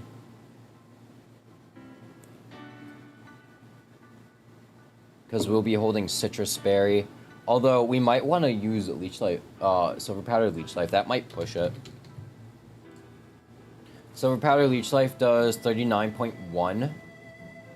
Which is 78. 78 minus 199. Or 199 minus 78. Is equal to 121. And then since he is a water type, Magnet Volt Switch probably doesn't kill, right? No. It's always Thunderbolt. Natty Thunderbolt kills with Silver Powder. And like Magnet Thunderbolt kills or Natty Thunderbolt kills or Magnet Thunderbolt kills without Silver Powder.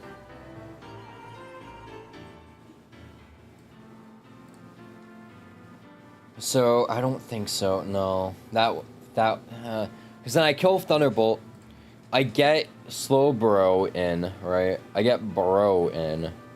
I'll be baiting both Flamethrower, Shell, Sidearm, because I am going to be taking a Tri-Attack. A Water-type Tri-Attack. So no matter what, it will always be Flamethrower or Shell, Sidearm.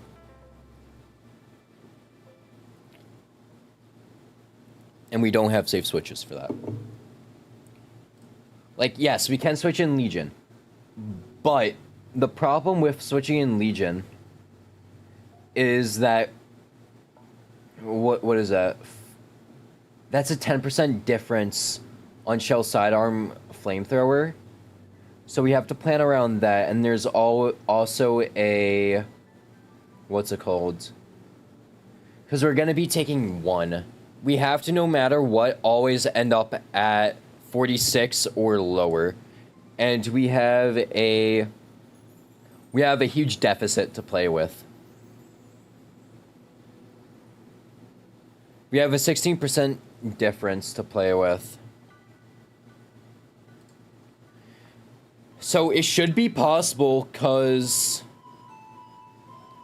oh fuck, I'm not even considering crits. So what is that? Is that just impossible pre-damage 4 then? I am taking 18% from toxic. What is that difference? 28, 67, 39. 16% difference? That's just like perfect. What the fuck?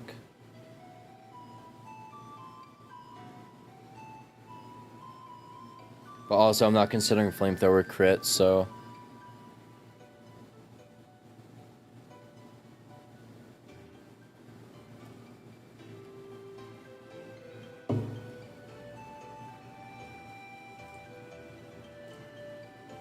If only there was another way of killing this Porygon. But I don't think there is another way of killing this Porygon. Because depending on what I get in, it's going to get a download boost. Like, I use Obstagoon, he gets +1 from Tri-Attack. I also need to add Flame Orb to him.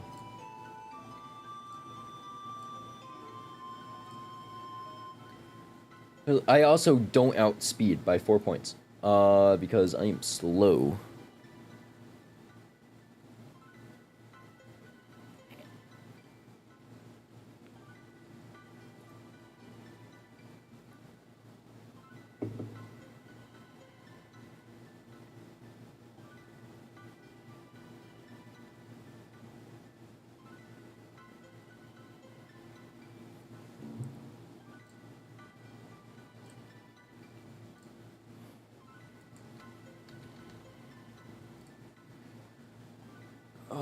Audino isn't good into you.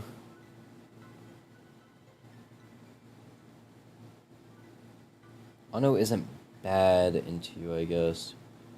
Also can just wish. Scale speed and facade this joint.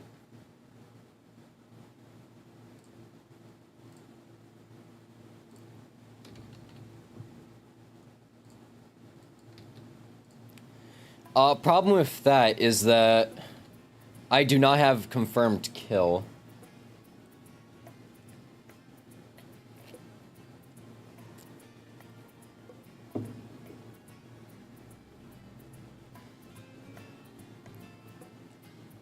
Stop being timid. If only I had a life orb, right? Does Goon always get Weavile after this? Yeah, Goon would always get Weavile after that, so...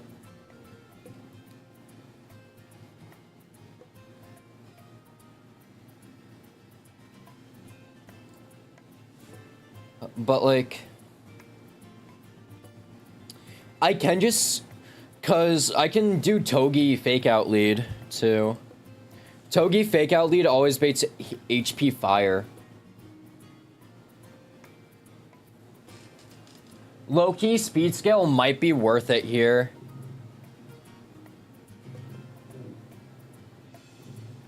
Because if I just do Togi Fake Out Lead, he can Fake Out and then always bait HP Fire. We go to Goon, who's now 31 speed, Silk Scarf burned. Hold on, I think my dog's trying to get into the room. Hold on.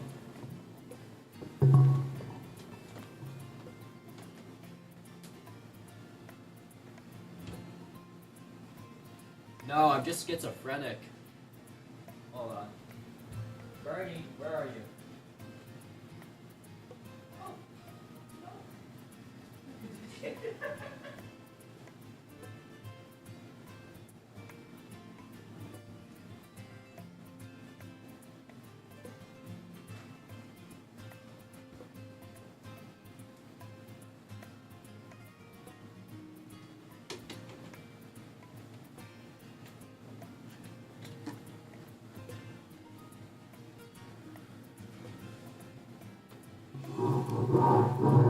All right, we got the dog.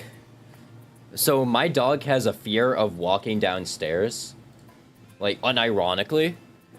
So, I went to the fucking stairway, and I just saw him on the bottom 3 stairs. He must have gotten stuck, right?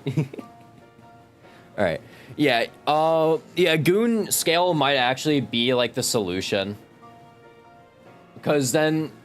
Yeah, because then we get Weavile. Conk can switch in on knockoff triple axle. And then what's it called? Kills with Mach Punch. We get Haxorus potentially. Haxorus. Well, if I'm taking, what does Goon bait? Goon always baits triple axle. There might be a way for me to get knockoff instead. Because I no longer need Electrode then, right? Also, let's skip this song. This song's ass. Mezagoza, bruh. There we go. So, drop Araquanid. We need Megagron. We need Legion. So that's 4 Pokemon, and then Togi, what's it called? Togi, Obstagoon. I don't think we'll be able to bait knockoff, so we'll have to play around getting triple axle. Because we get triple axle, we always live. Crit triple axle, right? Yeah.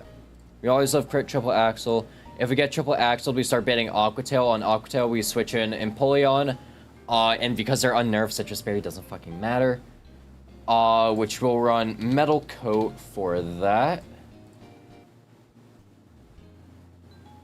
And then as soon as Water Gem goes away, we can switch to Aggron, Mega Evolve, Ankle Break, and then Heavy Slam twice, and then all that's left is Slowbro. Okay, I do actually Speed Scale Goon probably seems like the best bet here.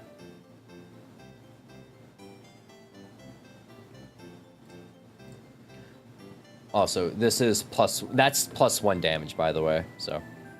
Also, I do have to check Goon, what's it called? Soak Scarf knockoff damage.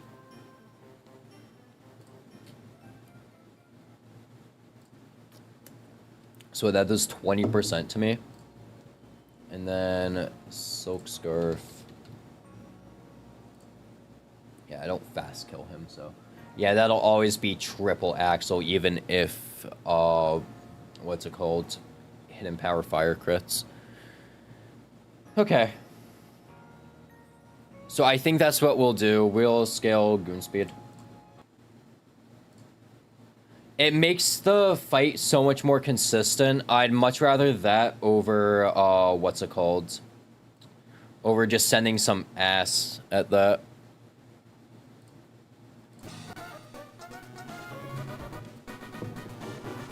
Because if we crit, we just lose Basculegion. And Basculegion seems way too good to, like, give away. I only have Oven.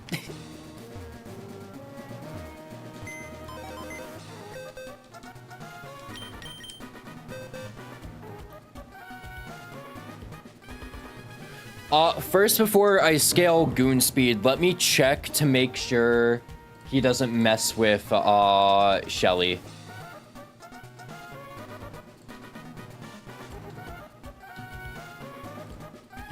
No, still outspeeds you.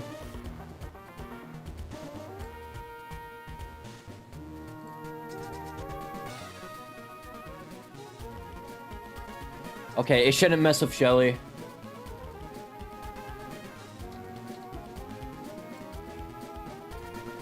Yeah, it shouldn't mess with Shelly. Alright. Like 170 or so. Yeah, Goon just needs to... I just wanted to make sure, because I calced everything with 8 speed, which is what my Obstagoon speed is right now.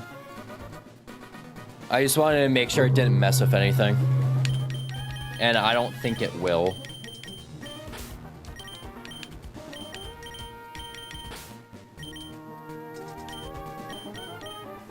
And then we need Napoleon.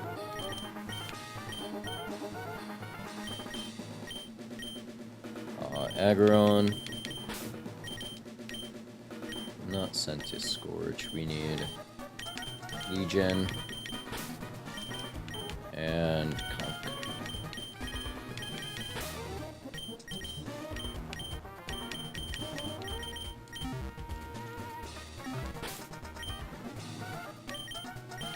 We are leading Togi. I'll figure everything out.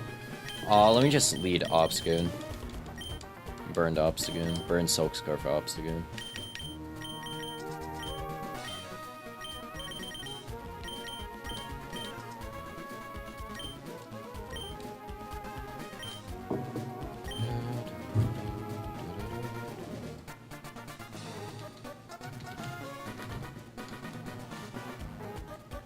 I probably don't need to write down the new line, because it's literally just old line, just replace Electrode and Arachnid with Togi Obstagoon.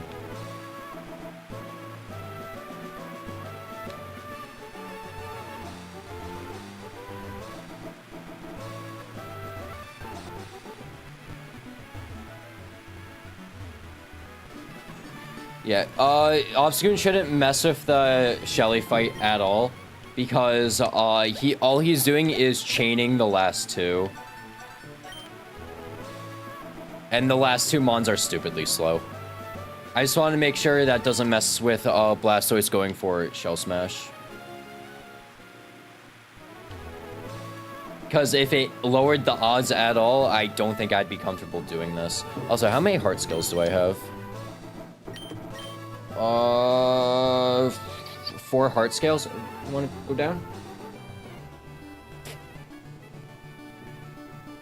Are you leaving? Yes or no? Or you're just trying to... Sorry, the dog.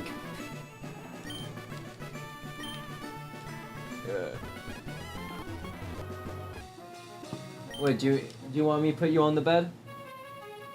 Yeah? Okay. Hold on.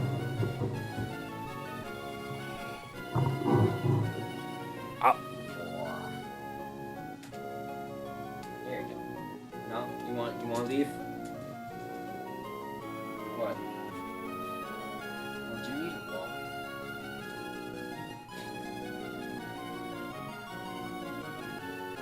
Bernie.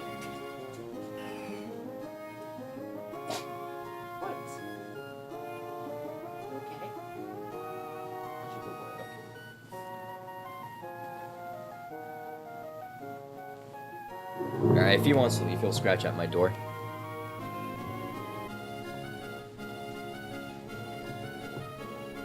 I'll just open my door for him.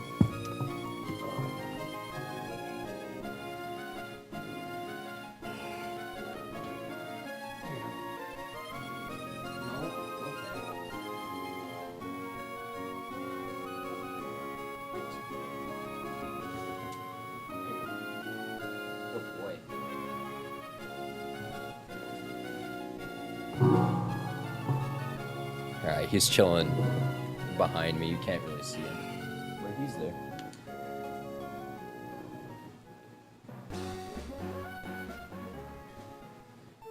Alright, let's speed Obstagoon speed.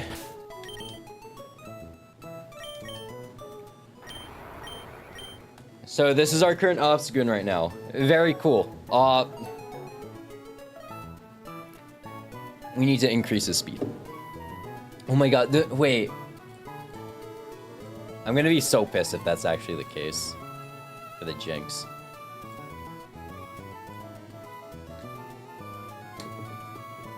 Rin, you know what I could have done?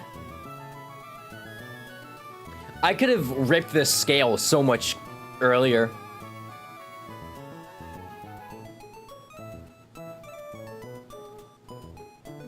Oh, wait, no, never mind. Never mind. I suggested it. No. We were... No, I'm actually lying. Speed scale would have done nothing for that fight. We were talking about attack scale for that. Yeah, that was attack scale. Yeah.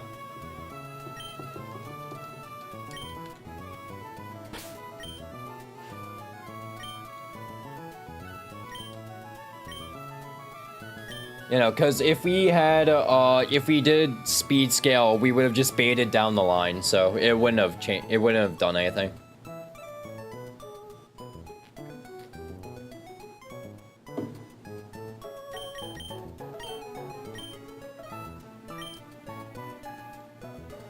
All right.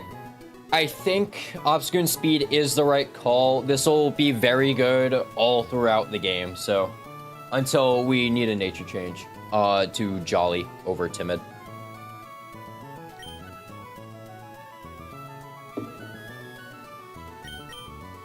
So we are maximizing our speed.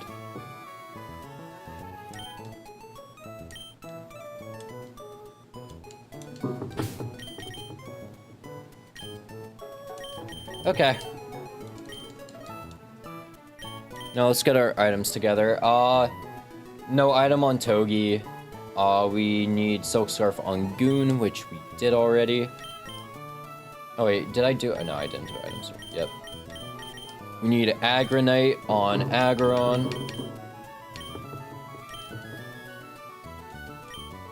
We need Muscle Band on Fisher Tiger. So let me write down that I used up Heart Scale.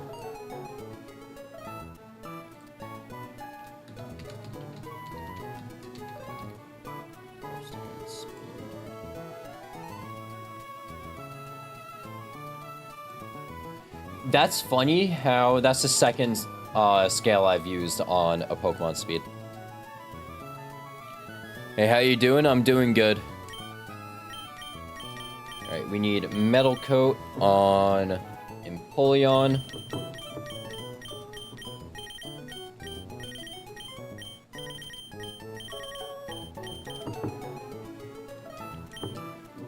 No item on Morgan, no item on Law.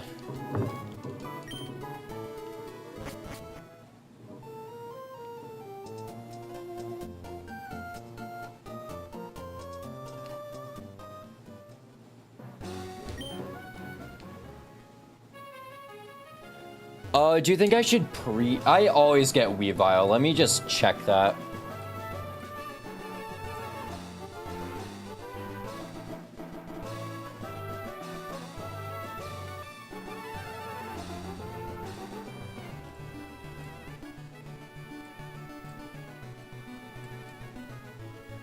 Which ROM hack is this? This is Pokemon Run and Bun.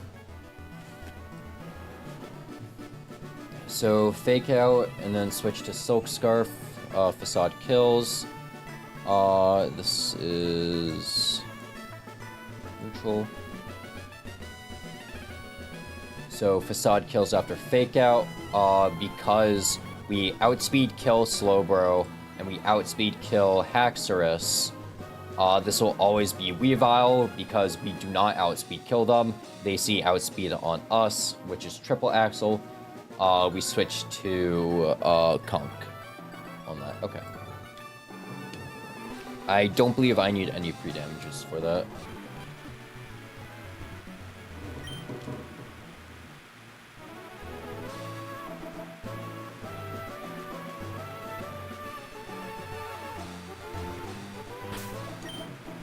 Man, when I was trying to recook this earlier, I was like, Gren, I really want to do my Soak Gren line, because that was such a cool line, at least on that Porygon. That was a really cool line with, like, a ton of pre-damages, with pre-burn, fucking Flings Rock. It was a really cool line, but unfortunately, just Electrode getting crit would spell doom.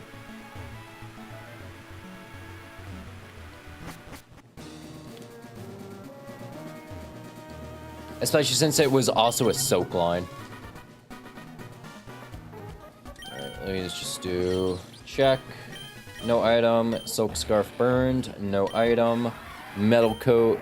Agronite. Muscle Band. We need to pre-toxic Legion. So let me get to the stairs because I'm not sure if this guy jumps you. Legion is slot 6.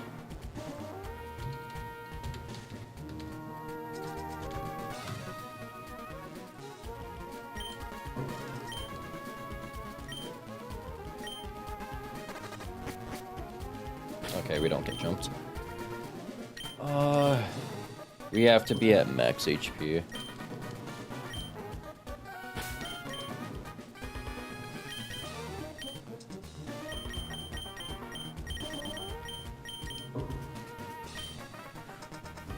Are the trainers mons randomized as well? There are no randomized Pokemon. It's just, so basically what Run and Bun is, it basically makes every fight like a champion fight. I think that's the easiest way to put it. All the fights are extremely hard or gimmicky, and you have to plan around every single, trainer.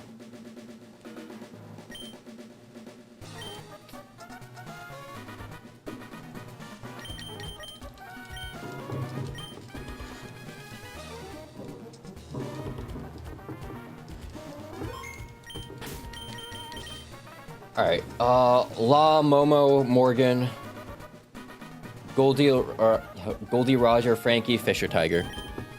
One last item check, Silk Scarf, nothing, Metal Coat, Agronite, Muscle Band.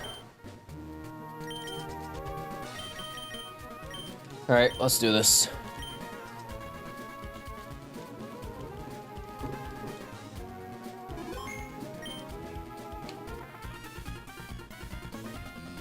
I dropped a sub, nice to meet you. Thank you. Thank you for stopping by. Also, once we beat the boss here, I got 2 more Pokemon card packs to open. So we'll open those. Alright, so they lead Porygon Z. Porygon Z is going to get an attack boost because my Togedemaru has a lower physical defense than special defense. Thank you, Togedemaru. And Togedemaru is simply just going to click Fake Out here.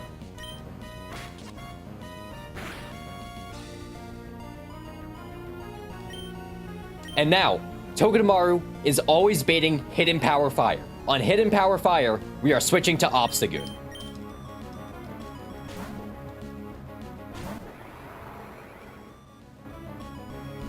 There's Hidden Power. This is gonna bounce right off us.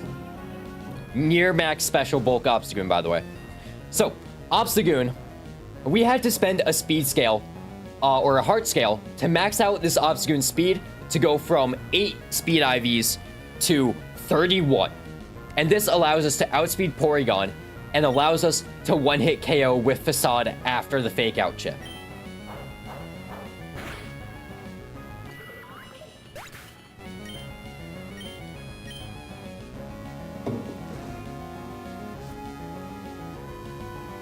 And now Weavile comes in. This is what we want. We wanted Weavile to come in. And Weavile has the moves Knockoff, Pursuit, Triple Axle, and Psycho Cut. So, Knockoff isn't really that bad of a move. The Pokemon that would be switching in on Knockoff would be resisting it. Pursuit, however, is very scary. Because on my original line, I had Bascu Legion beating Galarian Slowbro. And they take so much damage that Weavile ends up seeing a kill with Pursuit at 68.5% HP. Legion is taking a guaranteed like 20%, so we have to play around that. There's also the 50-50 chance that Quick Draw, Quick Claw procs, and then it's a whole fucking thing. So anyways, this Weavile now only sees Triple Axle, and we're no longer getting Pursuit trapped by it. So on Triple Axle, we are going to swap to Morgan. I could have actually ran Citrus Berry now that I think about it, but it's fine.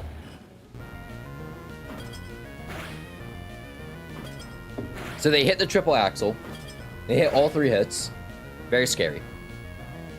And now, we Mach Punch kill. This Mach Punch is a guaranteed kill. It's 4 times effective coming off of a Conkeldurr plus attack Conkeldurr.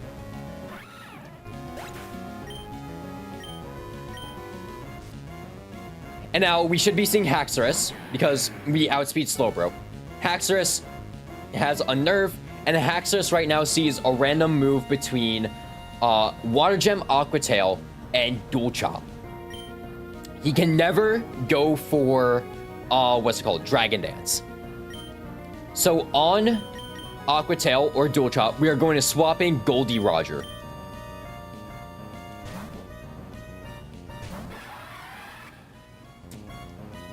There's dual chop, that's fine. We take like no damage from that.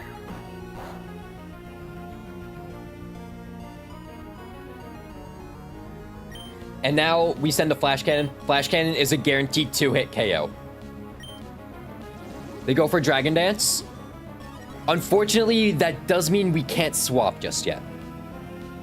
I was supposed to switch to Mega Ag. I was supposed to switch. No, because he can still Aqua Tail, so it's whatever. And now we just send one more Flash Cannon. So he goes for Aqua Tail. That's going to bounce right off us. That's Water Gem boosted. Even crit +1 doesn't kill us, I believe. Yeah. Very close, by the way. Okay, I guess we didn't need Gron for this fight. But, you were right.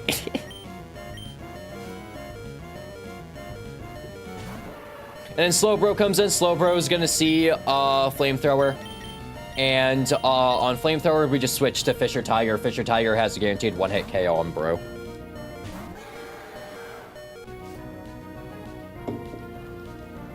I still can't get over how bald Basculegion looks, bro.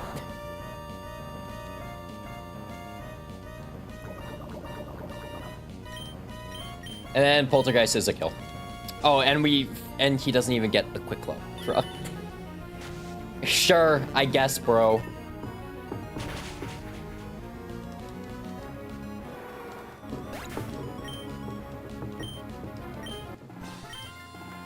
Okay, I think that scale was well worth it, because that saved me a ton of headaches.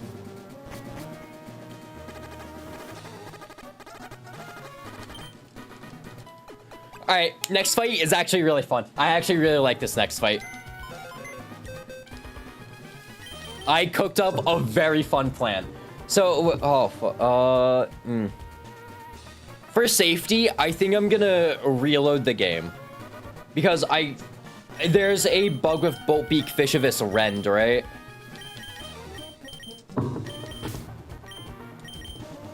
So I'm going to safety reload the game.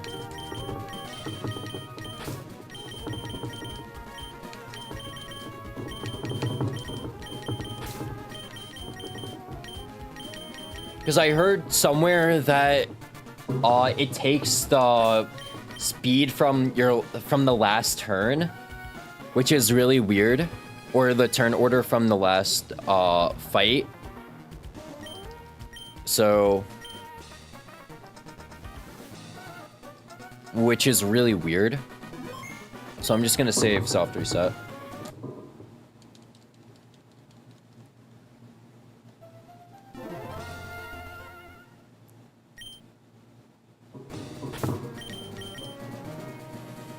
I would not know. I run April. He solos both trainers. Of course he does. I mean, I'm bringing only fighting fire types to this fight, so. Everyone else is cheering squad. Because I cooked up a 3-mon line that I'm really proud of for this. So they pull that shit out.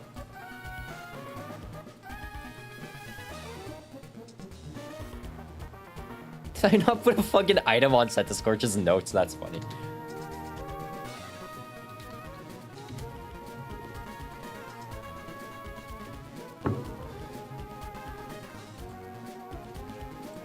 Alright, we need Talonflame pre-damaged to 106. And then we need Blaziken pre-damaged to 87.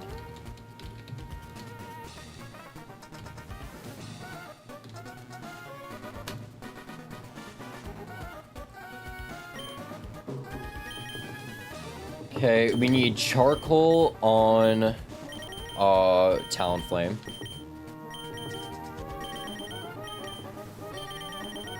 Where is Charcoal? There it is. Charcoal on Talonflame. We need Muscle Band on Blaziken. I think Surfetch still has the... No, wait. Legion has it.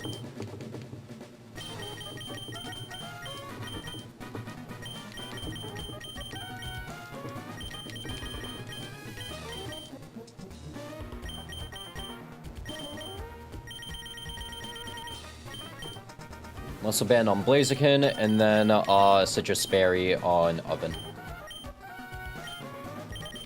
Sorry.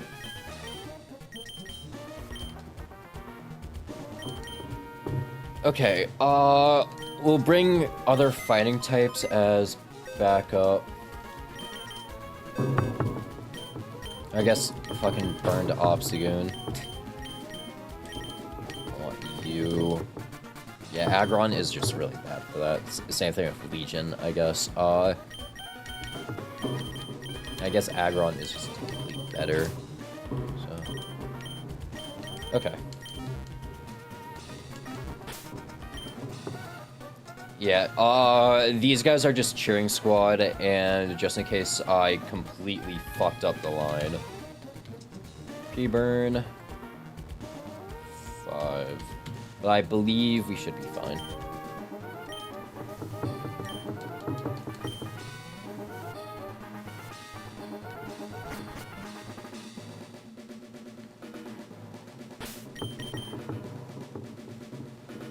Okay.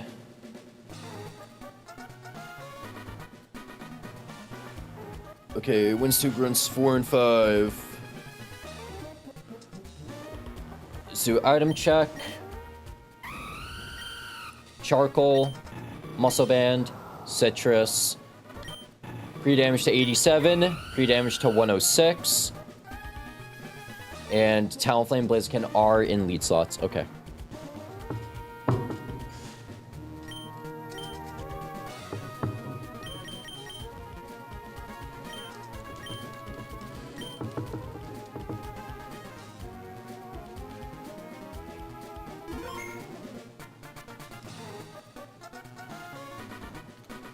All right, here we go.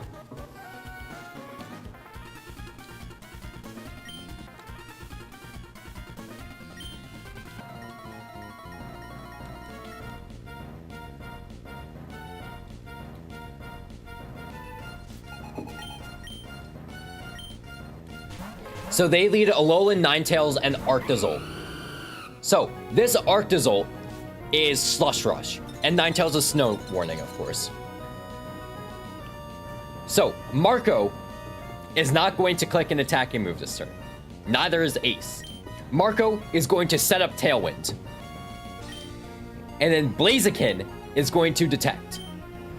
Marco is pre-damaged for a later point in the fight, but we are, of course, dead to several moves. But Ninetales sees a kill on Ace with Moonblast. It is a fast kill. Talonflame, even though Slush Rush is active, still outspeeds Arctozolt. So Arctozolt still sees a fast kill on Blaziken. And of course, Talonflame outspeeds Ninetales. Ninetales sees a kill on Blaziken still. So, Blaziken pre-damage to 87. That's the bare minimum for Ninetales to see a guaranteed kill with Moonblast. So Blaziken will detect this turn. I did Tailwind, right? Tailwind, detect.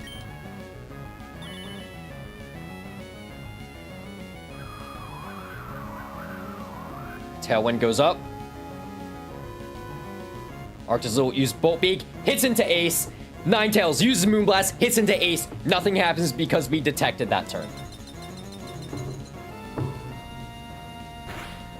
And then we both take Hail Chip. Very important on Marco. Marco is going to Flare Blitz the Ninetales. With Charcoal, Flare Blitz is a guaranteed kill on Ninetales. And then with the Tailwind, Ace now outspeeds Arctozolt even with Slush Rush. So now Arctozolt is going to be dead to an Overheat.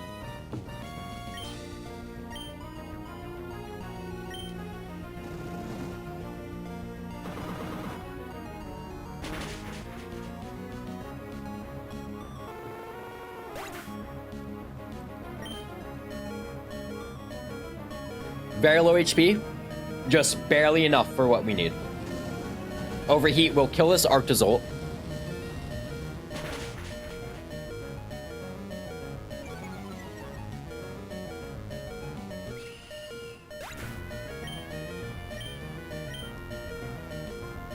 And very important, we need this Hail Chip to end us at lower than 22, which I planned for.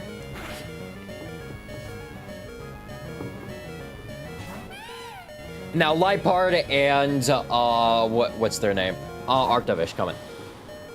So, Lipard, because Marco is at so little HP, Fake Out is actually a fast kill on Marco because Fake Out is a priority move. So, Marco will be switching out this turn to Centiscorch. And Blaziken, Arctovish sees random move. Again, Arctovish is Slush Rush. Because Tailwind is still up, Ace is able to just click close combat into Arctovish and kill Arctovish.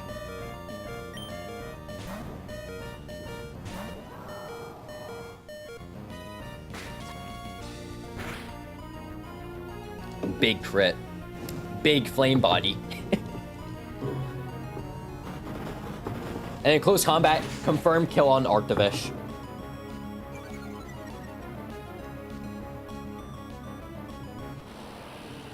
And now all that's left is Lipard. We still outspeed Lipard because Tailwind is up.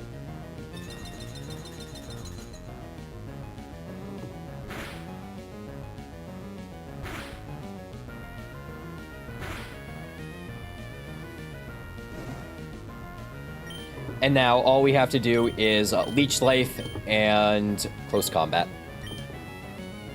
Ace just takes the kill. Bro has Ape at home. So fucking true. Wow, he really is Ape at home. You know, I would have liked if he had 3 perfect 31s too, you know? But no, I have fucking Blaziken. I have modest 6 special attack Blaziken.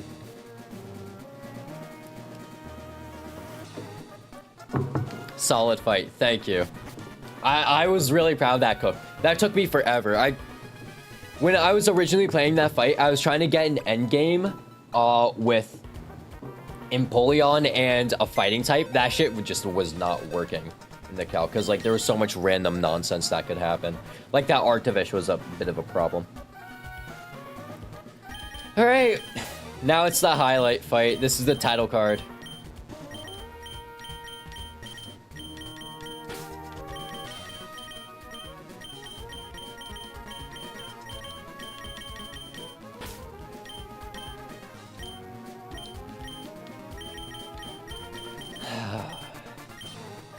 What else do I need? You.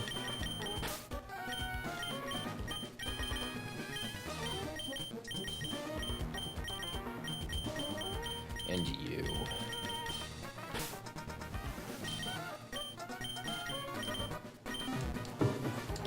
All of my protect bonds are coming to this fight. It is hilarious. Alright, first of all, we have to level up.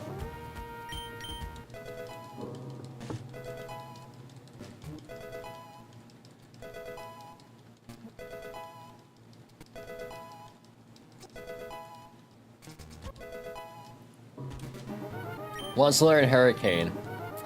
I'm gonna keep it a buck. He's not gonna be a living to use Hurricane. So, like, this does not matter.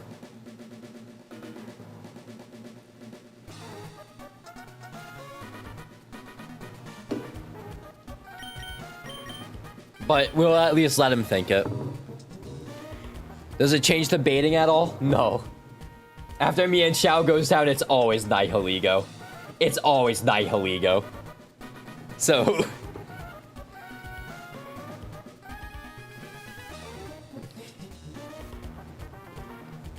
so we might as well let him think he's gonna be able to use it.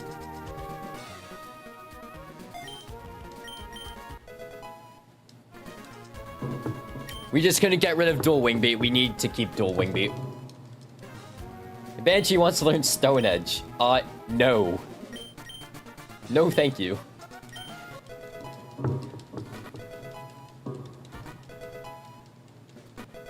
My Electrode isn't even static, so I can't even, like, static fraud him. The Tauren. Okay.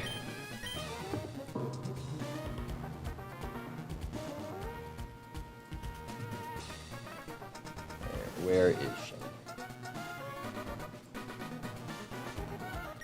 Alright, a Guave or a Yapapa. What's the difference? Because I have it written down as a Guave. But I don't think either matters since I have an even amount of them. if minus defense nature, it's, and then Aguave is if minus spit def. I don't have either of those natures. We'll just run Ayapa. Ayapa.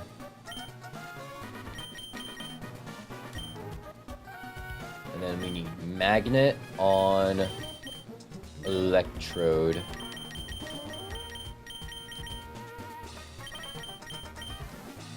No item on Usopp. And then take a wild guess of what my Togedemaru is going to be holding. It is not what you think. It is it's a tech item. It's a tech item.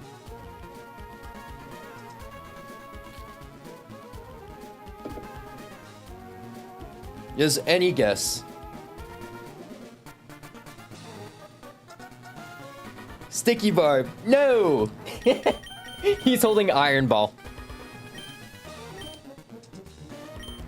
Is this the first ever Iron Ball Togedemaru Shelly?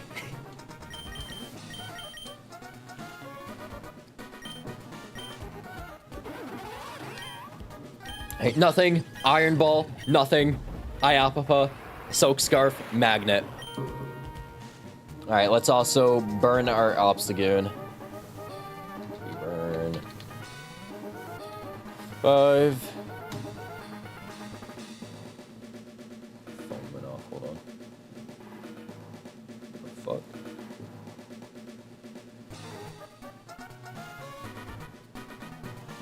Alright. Let's do this. I did burn Obstagoon, right? And I don't need any pre-damage, I believe. Nope. Okay.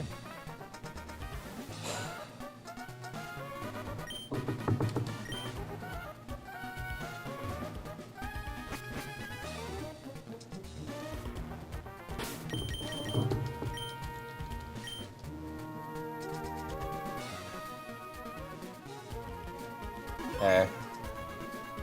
It's time for Shelly.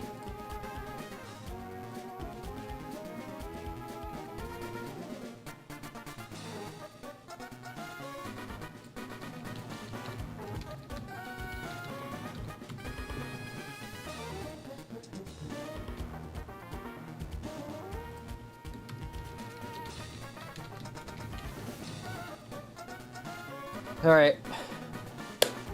Let's do this. This is a team that will beat Shelly.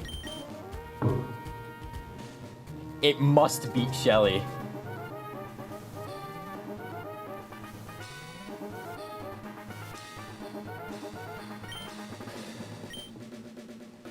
Let's do this. Hold on, I'm just really nervous because no item, no Iron Ball, Iapapa, Soak Scarf, Magnet.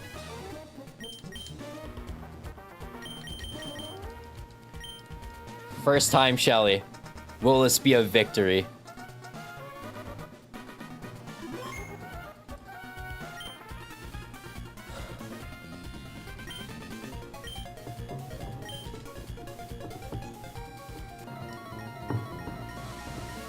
Let's do this.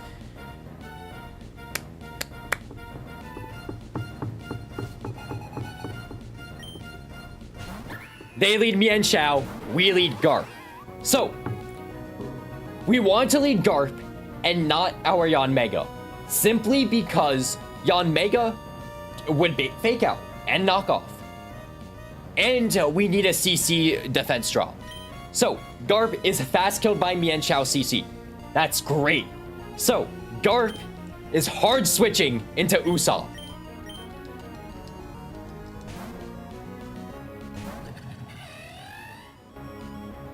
There's CC. And now, we are purposely not holding an item because if we were to hold an item, knockoff would do so much damage, we would be dead to double crit CC knockoff. So here is our tech move, dual wing beat. I got this Yanmega really late. I got him on 113. He came with Bug Buzz, Air Slash, Detect, dual wing. No, he didn't actually come with Bug Buzz. He came with Signal Beam. I'm lying. But he came with dual wing beat. we're keeping dual wing beat. And dual wing beat is literally what we need to kill this Mian Xiao. After the defense drops, dual wing beat is a guaranteed KO through Sash.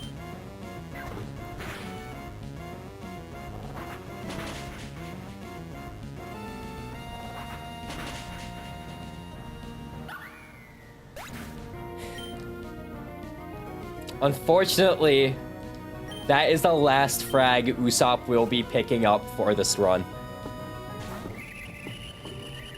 Nihilego comes in, and the only move that Nihilego can use this turn is Meteor Beam. And if we take a look at my party, nothing in my party wants to take a +1 Meteor Beam. So Usopp has to make the ultimate sacrifice. This Yanmega has been incredibly good for us. Not only did they give us a riskless Tori and Tia, not only were they the GOAT on Meteor Falls Gauntlet, they have just been an insane Pokemon ever since we got them. They have also been my only quad fighting resist. So Yanmega, fucking thank you. I'm so sorry you have to go out like this.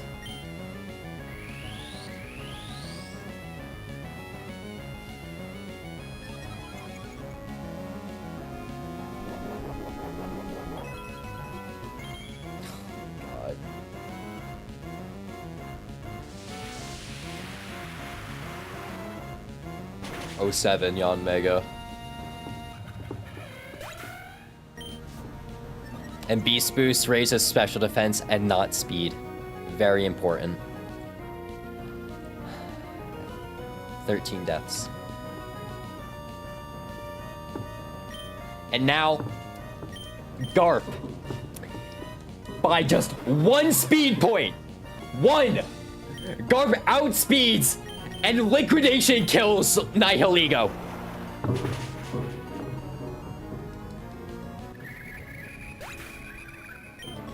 We could not get Garp in safely. That is why we had to sack Usopp. Garp kills Nihilego, baits in Tornadus, and we couldn't use Barraskewda for this. Even though our Barraskewda would kill the Nihilego. Barraskewda ends up baiting Acro and Grass Knot from Torrent. Those are both bad moves. Garp, however, always baits Acro. So, on Acro, we are switching in Banshee.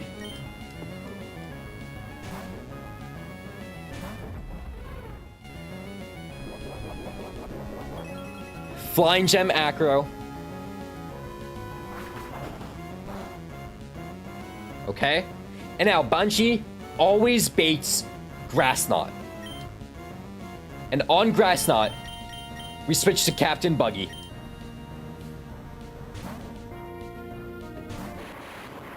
And unfortunately, our Electrode is Aftermath, so we can never get a Static proc. But that's fine. Static is fraud anyways. On the Tornadus, we're using a Magnet-boosted Volt Switch to do insane damage. This is a guaranteed 2-hit KO.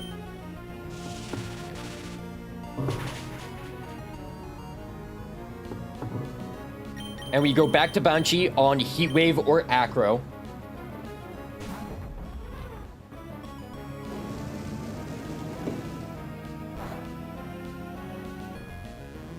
No burn, perfect. And this is still guaranteed Grass Knot.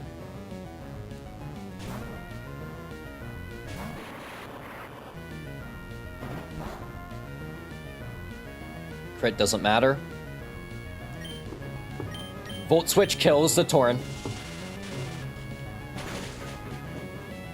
And we are not going back to Banshee immediately.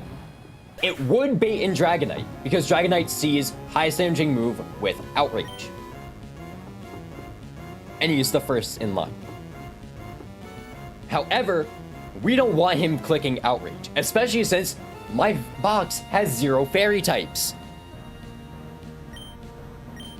So Togi is getting switched in. Is this Iron Ball Togi to bait D-Knight and break multi-scale? No, my Togedemaru is so naturally slow that he always baits in Dragonite with Fire Punch. Iron Ball is for something later.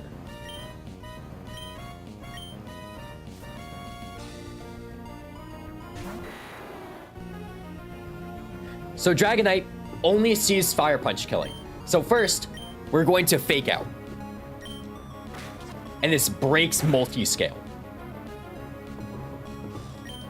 And then now, we Spiky Shield.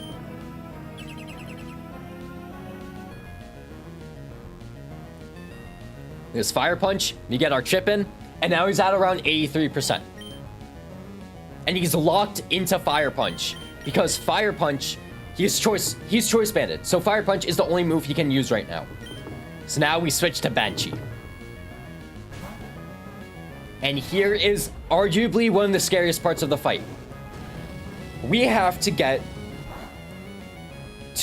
be above 99 HP when killing Dragonite. So ideally, we're going to hit a few Aqua Jets first.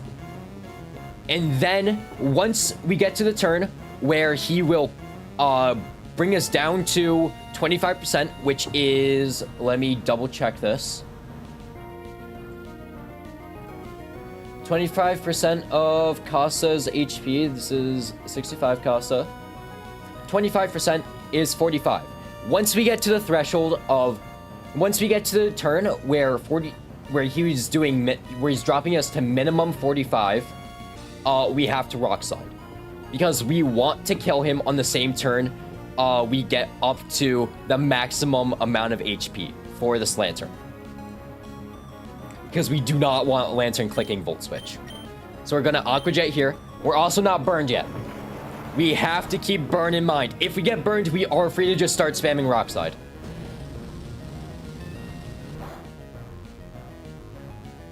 Was that 2 more turns?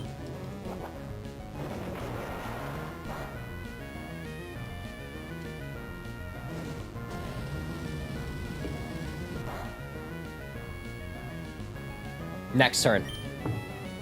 So now we are going to Rock Slide here, because this turn, Fire Punch is putting us into perfect range for a Guava Berry, or I mean Iapapa Berry, to activate.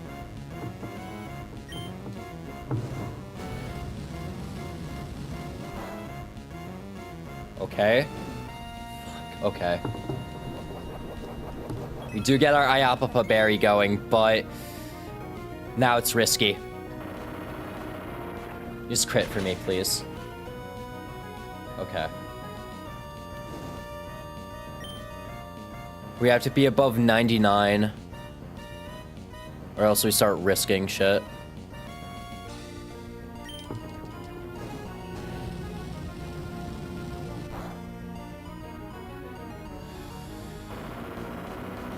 Okay. Aight, bro, okay.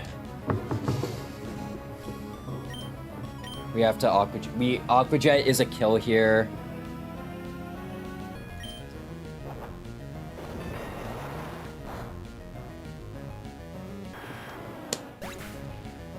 Now we start risking.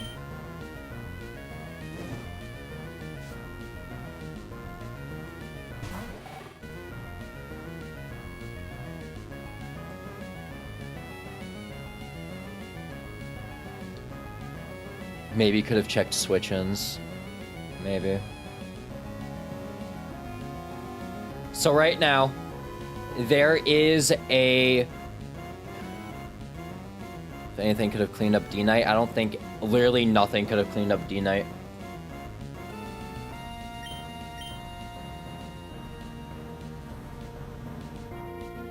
This is always Thunderbolt Volt Switch. I think I see a way out. So, if... Okay, Captain Buggy can switch in. If we switch in on a Volt Switch, that's fine. Switching in on Volt Switch is absolutely fine, because then we can just Volt Switch out to Momo on the Blastoise.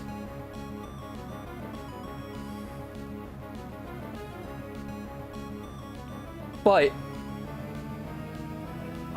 I think Captain Buggy is the way here. So I'm not gonna be able to show off that cool tech. Because if we get Thunderbolted, wait. Let me check rolls on Electrode. Okay, Thunderbolt does fucking nothing to me. So a Thunderbolt Volt Switch, I always bait Ice Beam after. We have to dodge Freeze on Togi if he goes for Ice Beam, basically.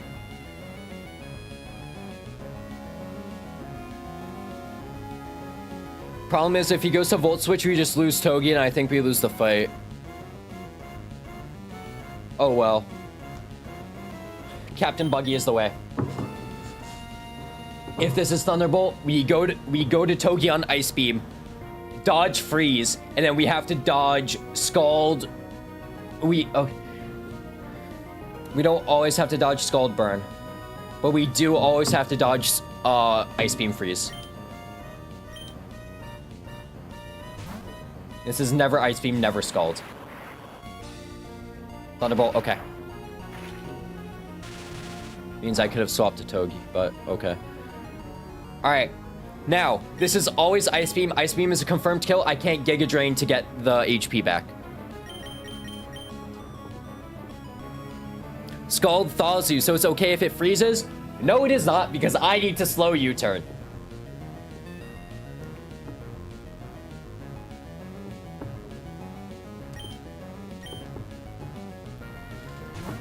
Come on. Come on. Law. Law, please. Law. That's why he's the GOAT! Fake out! And now, this is why we have Iron Ball. We need to get Obstagoon in completely safe. And the only way to do that is if we have a slow U-turn. And Tokenomaru with Iron Ball has a slow enough U-turn to where Lantern will always see Scald and we can get Obstagoon in for free. Come on. No burn! No burn! Okay! Okay! It's a confirmed kill! If Scald burned us, it was arranged for Obstagoon Facade to kill. So now we just Facade kill Lantern. And all that's left is the Blastoise.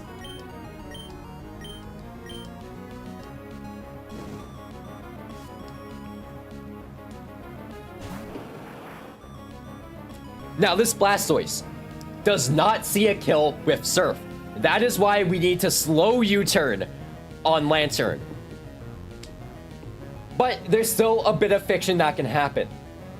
So this Blastoise, 90% of the time, they are clicking Shell Smash. We want them to click Shell Smash. However, there is a chance they click Surf. If they click Surf, it's not the end of the world. It's only the end of the world once they crit that Surf. It is a 1% chance for any of that to happen. It is not even a 1% chance. It is a 0.006% chance of any of that happening.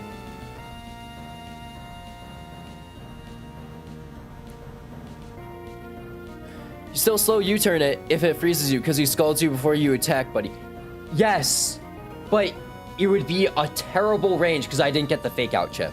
That's why it was what's it called?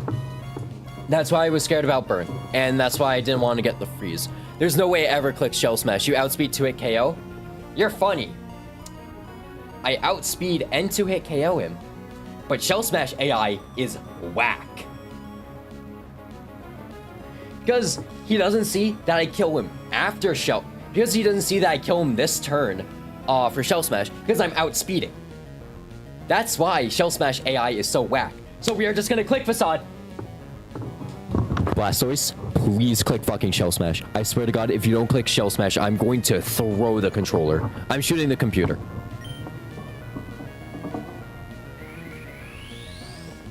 Come on. Come on. Come on. There's Facade, or we could just crit kill. Yes, let's go! Easy fight. Oh my god. Easy fight.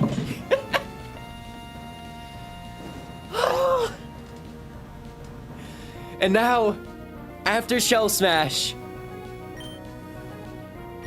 Sucker Punch is a guaranteed kill. Oh my god. Oh my god, Birdie. We did it! We did it! Oh my god.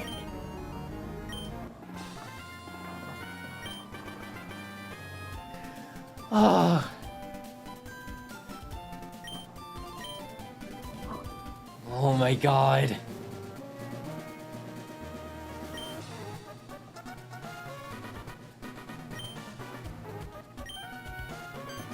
Can't believe we did it.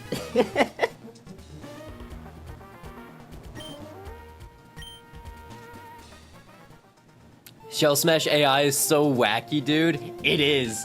I'm so glad I caught that in the AI docs, bro. No, I received cast form. That's great. Fuck, I gotta name the cast form. What am I naming cast form? I forgot it's not listed with offensive setup. Yeah, it's weird. What are we naming cast form, dude? I was thinking Nami, like, cause I was thinking about the name. So Nami, maybe we didn't have a Nami yet, I believe.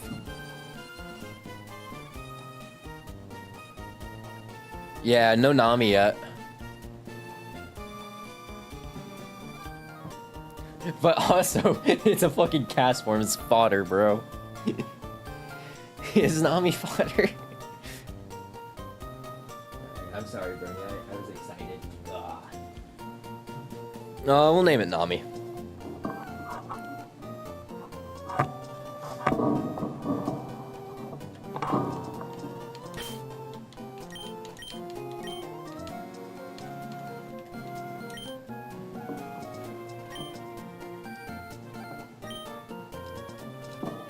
Okay. Oh wait, I gotta get my screenshot for Dexa. There we go.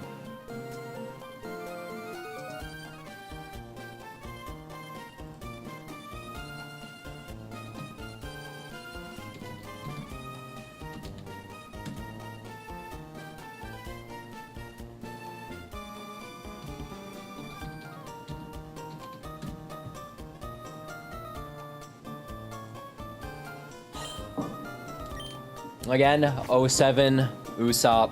Also, level cap is now raised, I believe, to 66. What a level cap increase.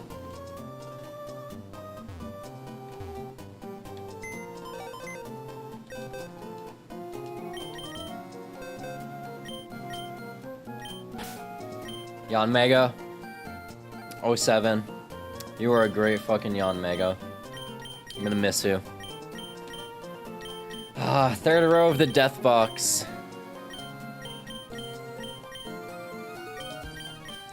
And now we get Nami, the cast form. Careful nature. I have no clue what I want on this thing. Minus special attack seems shit. Minus special attack seems really bad, though, I'm not gonna lie. But we do get Life Orb now.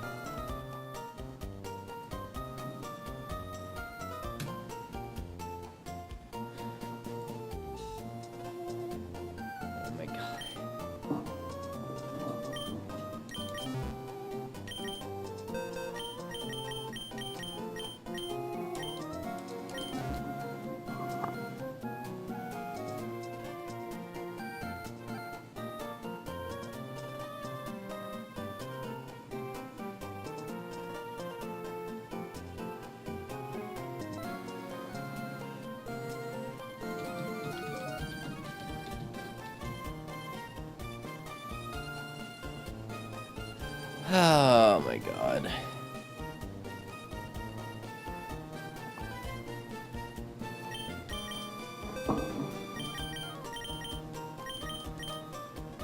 I'm kind of mad that I didn't get to show off, like...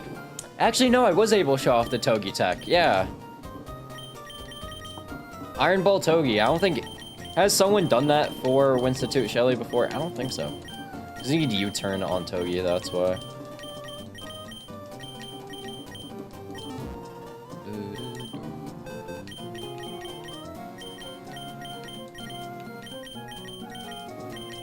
Also, I'm not gonna bother leveling everyone up today.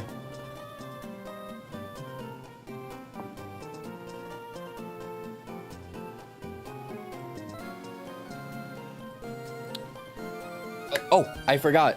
I have Pokemon cards to open. That's right. I have 2 packs. Oh. I need to fix that, but oh my god. I'm also sweaty as hell.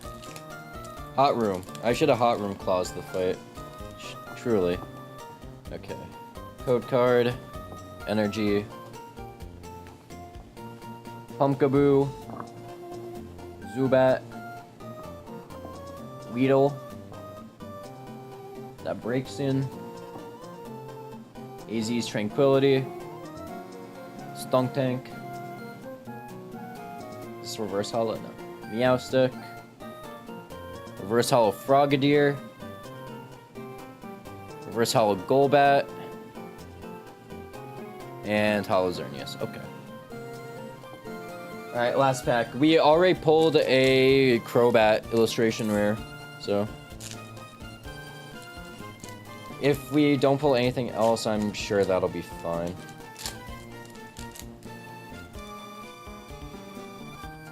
But hopefully I do, because Chaos Rising has been good to me so far. Alright. Quillfish. Goomy. Phantom.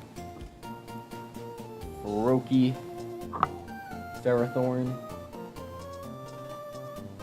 Dio attack, normal. Is this Dio attack? No, it's Dio normal.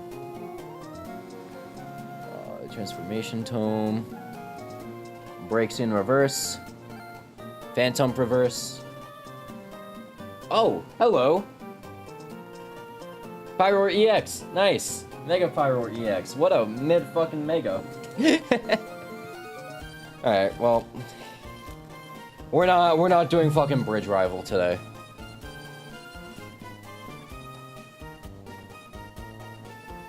Anyways. Wow, that is really reflective. Anyways, Mega Pyroar EX. We are not doing Bridge Rival today. I would rather die than do Bridge Rival today.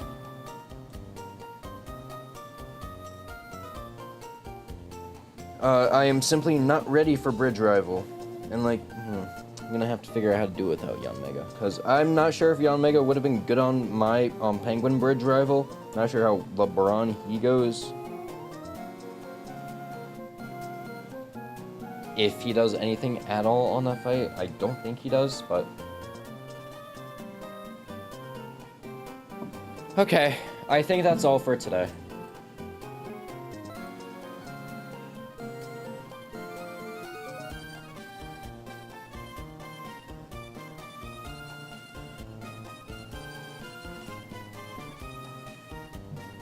So, thank you all for joining me. Like, subscribe, comment, whatever.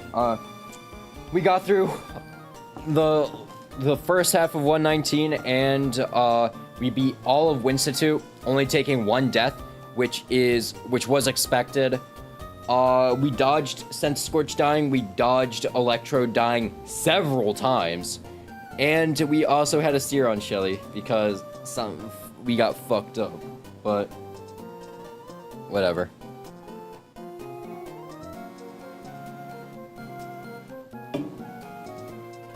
Anyways, thank you for joining me.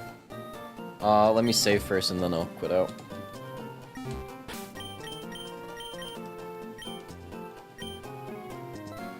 Yeah, we also get all the tutor moves, so. Thank you for joining me. I'll see you all sometime soon. I don't know when the next time I'll stream is, but next time I do stream Run and Bun, we will be doing Bridge Rival because that's the only thing we can do. So I'll see you all soon. Or later, I guess.